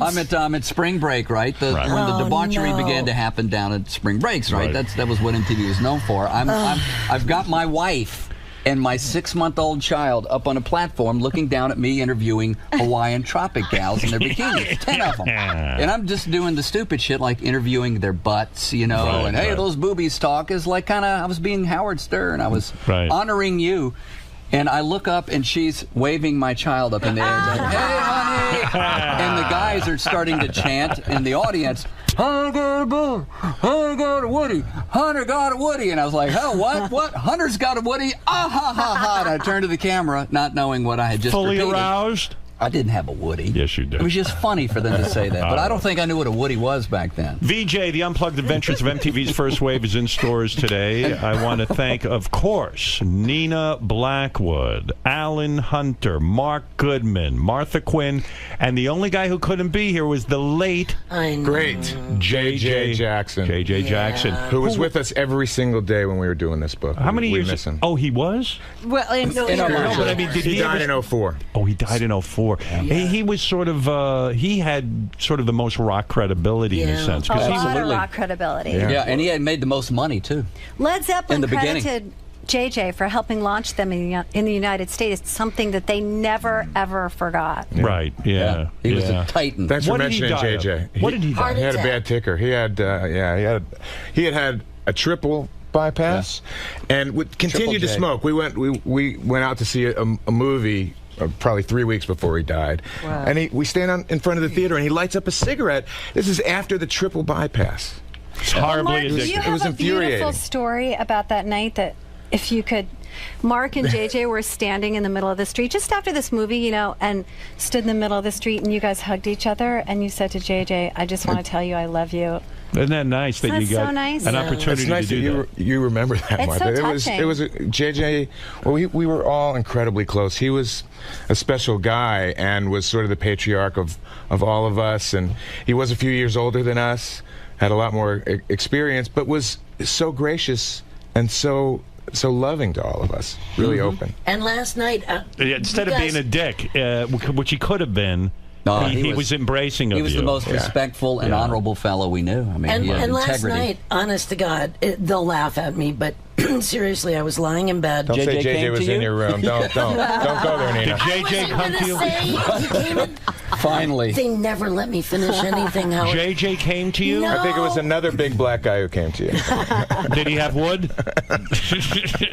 God knows he wanted I knew you. it. I was just going to say, Yeah. I was lying down in bed and I was thinking of JJ, and I saw him in my mind with his big smile and that laugh, that wonderful laugh that he had, saying, watching us do this thing with the book, being very proud. That's all I wanted to say. Man of hugs. You also say that you had that Alan and Mark had you guys did coke with David Lee Roth in some room somewhere. We said that? Did you guys say that? Well, that was back, you know, they didn't think I did coke at all. Right. JJ and Mark they did the town. These Right. guys were partying, and, you know, they just knew the town. They knew how to club. I was a little bit innocent. Yeah. But when I started taking up coke, it was recreational on the weekends. We were all professional. Well, I mean, school days, Monday through Friday, taping MTV, we couldn't go out and party and still do our job. Mark could. Mark had the math. Well, it was the math. But when you're standing with David Lee, can I ask you, when you were standing with David Lee Roth, I mean, that guy was a god. I remember going to one of the MTV events. I was sitting in the audience, and I remember David Lee Roth walking by. He was strutting like a king, and with the long hair and the whole look, and I was like, man, oh man! I mean, to be David Lee Roth, so to end up in a room with him. Not when I saw him in the trailer. I was looking. It was an event in New Jersey, a big festival event. Daryl Hall and John Oates were on the stage, and I was wandering around backstage looking for Mark. I think I had a sense that maybe you were partying, but it was the weekend. Knocked on a door, opened it up. There's Mark with David Lee Roth hunched over a table doing some lines, and there was nobody in there. But and isn't that surreal? I kind of went, whoa, oh, and he was like, hey, come on in, close the door, close the door. So okay. You want to do a line? Sure. Well, Dave had this big, giant vial. It was huge. It was a rock star vial. Right. And we partook. Three of us sit there. Well, soon people started coming into the trailer. It was kind of like a hang trailer. It's back in the days when you could have an orgy in front of people. But why I bring that up is because the VJs became the guys who partied with the rock stars, and you were trusted. You were part of the whole scene. You had some camaraderie amongst peers. And they wanted you to be their friend because you guys were the gatekeepers. It's got to be similar to what happens here when people come in already knowing you, and they would come into MTV. They knew that the stakes were high, and it was especially after by 82, 83, it was big. Right. So they act differently. They give you a different interview. They act completely differently. Right. Stevie Nicks, I hung out with Stevie because she knew who I was on MTV. She trusted you. And the phenomenon was that these guys were watching MTV in their hotel rooms on the road because this whole new thing called they knew videos. You. Yeah. And I came on the set one day. I think JJ was interviewing Robert Plant. So there was a big studio entourage, a lot of action. I came up, I walked up, and I did this funny bow in front of Sir Robert. Oh, Sir Robert Plant. He goes, "Rise, Sir Alan." And it was like, holy shit. He knows my name. Robert Plant knew my name. He didn't care about me, but they knew who we were. One of the coolest times was at the first Farm Aid. I was backstage, and Jesse Jackson was there, and it's like, wow, Jesse Jackson. He comes over, hello, Nina. Wow. Jesse Jackson. He wanted to bet her down. Right. He didn't sleep with you? No. Maybe that's who Did he have wood? Who was in my room? Did Jesse Jackson have wood when he was with you? All right, listen. Blackwood. That's how you got that. That's how I got it. All right, listen, you guys. I could sit here and yenter it up with you all day, but all good things must come to an end. Damn. VJ, The Unplugged Adventures of MTV's First Wave is in stores today. Unfortunately, you have to split the profits 4 ways. ways. That's the sad part of this book. Yeah, nothing better than writing. 5 ways with the writer. Yeah. Oh, we're not making shit on that. Awful. It's all for the future, though. Back to dealing meth. That's it. All right, listen, thanks, Howard, guys. thank you so much for having us on. We love you. Thank you. Love you too, and thank you for sharing this book with us and all your stories. And your wife is cool too. That she's an animal lover. Yeah, I've got to say, and she's beautiful. Thank you, and that's why Martha today we can't kiss. I am married. I can't make out with you today. My son wants me to tell you that you're his favorite judge on America's Got Talent, and he loved Rudy Colby. Rudy Colby, the magician. Oh yeah, listen. I'm everyone's favorite judge. Don't kid yourself. Hey, He's your son. America's judge. That's right, America's judge, of course. I'm the only judge who's America's American on there. All right, listen, thank you, guys. And thank your son for me. I will. And we'll be back right after these words. Mark, so Howard's weaving through these tales from the early days, but he's also talking to you. Want me to talk to you? You can go right into the lens or whatever. But as Howard's weaving through all these stories, but then talking to you and bringing up things he remembers from it, what do you notice or appreciate about him as an interviewer, being an interviewer yourself? Howard is one of the greatest interviewers ever because he's not shy and he asks the kinds of things that people want to know about, and he's got a great sense of humor. So. I love that, and I love that he doesn't really. I mean, he may have questions in front of him I don't even know, but he's like all over the place. It's just like when you have a conversation with someone. Alan, Howard sort of took you through a. Am I looking at you? Or to the lens, or to me, or whatever's Can I less look down here? Sure. After you get off of a Howard show, you feel so salacious and you want to say things and be silly.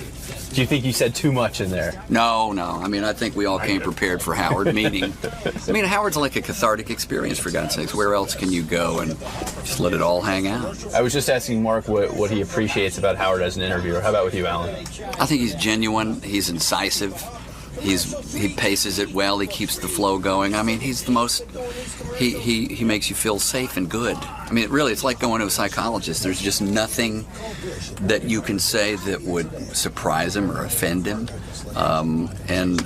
There's a kind of a complete freedom. And I'm telling you, I feel lightheaded right now. I feel like I've had the best shrink session ever. I feel like I've been on the couch. I had so much more to say. I think that's the problem. Is that he's like, fine candy. I want to eat more. I want more of it. More time. Can I chime in as to why that is? Absolutely. Can I stand next to Alan and chime in? Sure. Because when Howard looks at you, he gives you his full attention. Yeah. And he makes you feel like you are at the center of the universe. And he's hanging on everything you say. And what you say is hilarious. It's the most important thing. Important thing. He has that unbelievable. It's almost like I don't know. I assume that if you go on and he didn't like you, let's say he had some sort of combative reason to have you on a show, it might be different. I'm not saying he loves us, but we've always felt the love from Howard. He loves that time. He wanted to be a VJ. He has that sweet, geeky quality of I want it to be you. I don't want to. No matter who it is. If it's a hooker, I think sometimes when he has hookers on, he's like, I want to be you. I wanted to be a hooker. I know I've heard him say that. So, great empathy from Howard, whatever it is. He wants to work the pole. I don't know. I'm thrilled. Nina, do you feel the same way? I'm not as talkative as them. I can simply say that he's one of the best in the business, and he has a knack of. See, why do I even try and talk? One of the best. He's the king of all media. The king. I don't have to say anything. No, but the thing I've always liked about Howard is. But when I'm saying it now, I'm kidding. I'm kidding. Ginger. No, she's teasing. But what I've always loved about Howard is that he can sense honesty, and he can also sense the BS, and he'll nail you if he thinks that you're full of bull. You know, and I really, I just admire him and whatever they said. Martha, you strike me as a super fan. I mean, you really know I'm a your super stuff. fan, and I want to know why I'm not on Celebrity Superfan Roundtable when you guys come to LA, because I am a super fan, and I would take Natalie Maines on with a Howard Stern trivia question contest. I like it. Because- Why not? Why haven't Yeah, you been on? Well, there you go. I think now I'm going to get booked. I mean, I heard you during the break reference Benji Bronk's interpretation of the Footloose speech, so you know your stuff. That was genius. Now, Benji loses a couple of points because a couple of weeks ago, maybe somebody mentioned something was going on, and somebody started to say, "I'm sorry, I'm really sorry." And Benji did not realize that that was the Jackie Martling, Nancy Sirianni apology, that it was taken from that. So I was like, oh my gosh, Benji does not know that. I am so surprised. But other than that Footloose speech goes a long way with me because that was amazing.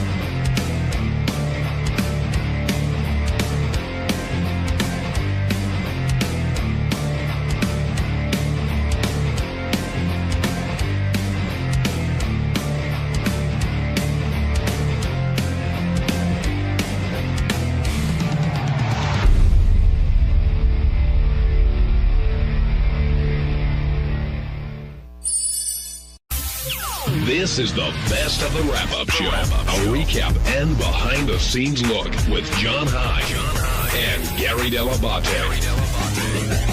The best of the wrap-up show begins now. So on Monday's wrap-up show, we were in Studio 2, and John Hine decided to bust my balls some more about being Hollywood. And because I just met Molly, Jimmy Kimmel's fiance, and you know, that's, you know, talked about that, and then talked about some other things, but I can't remember what we talked about because I just remember John busting my balls. So I'm sure it was funny though. But check it out.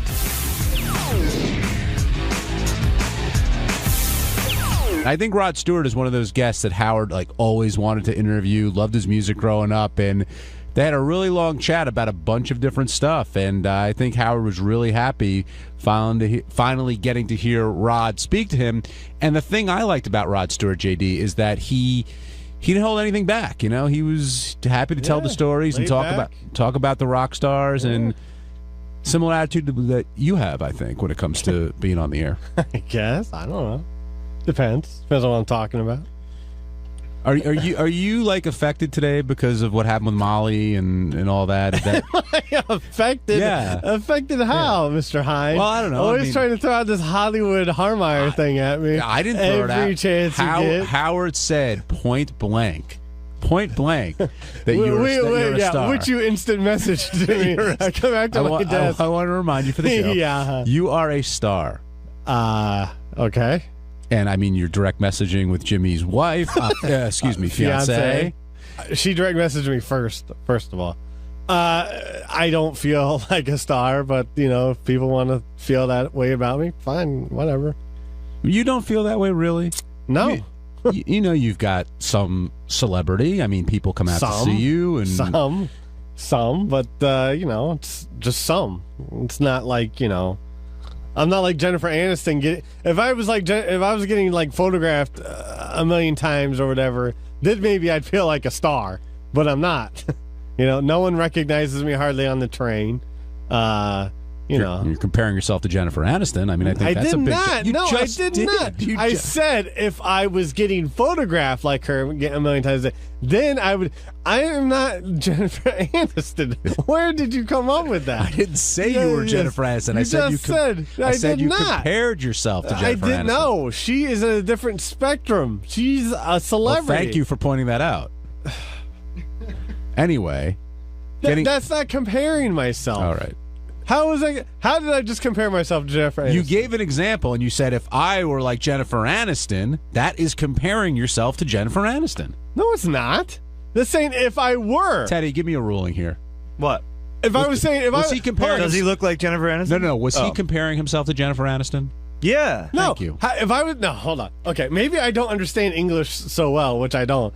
But when I compare myself, if I compare myself to Jennifer Aniston, when I say, "Hey, yeah, I'm just like Jennifer Aniston, like this," isn't that comparing myself to Jennifer Aniston? I don't know what that is. That's comparing myself. You're taking on like a diva type attitude right now in this conversation. No, all right, I'm just gonna shut up. No, don't. Let's talk more about Jimmy, because I know you love him and his show, and Molly Big clearly. fan. And Molly was most excited to see you, and when she came over to your area,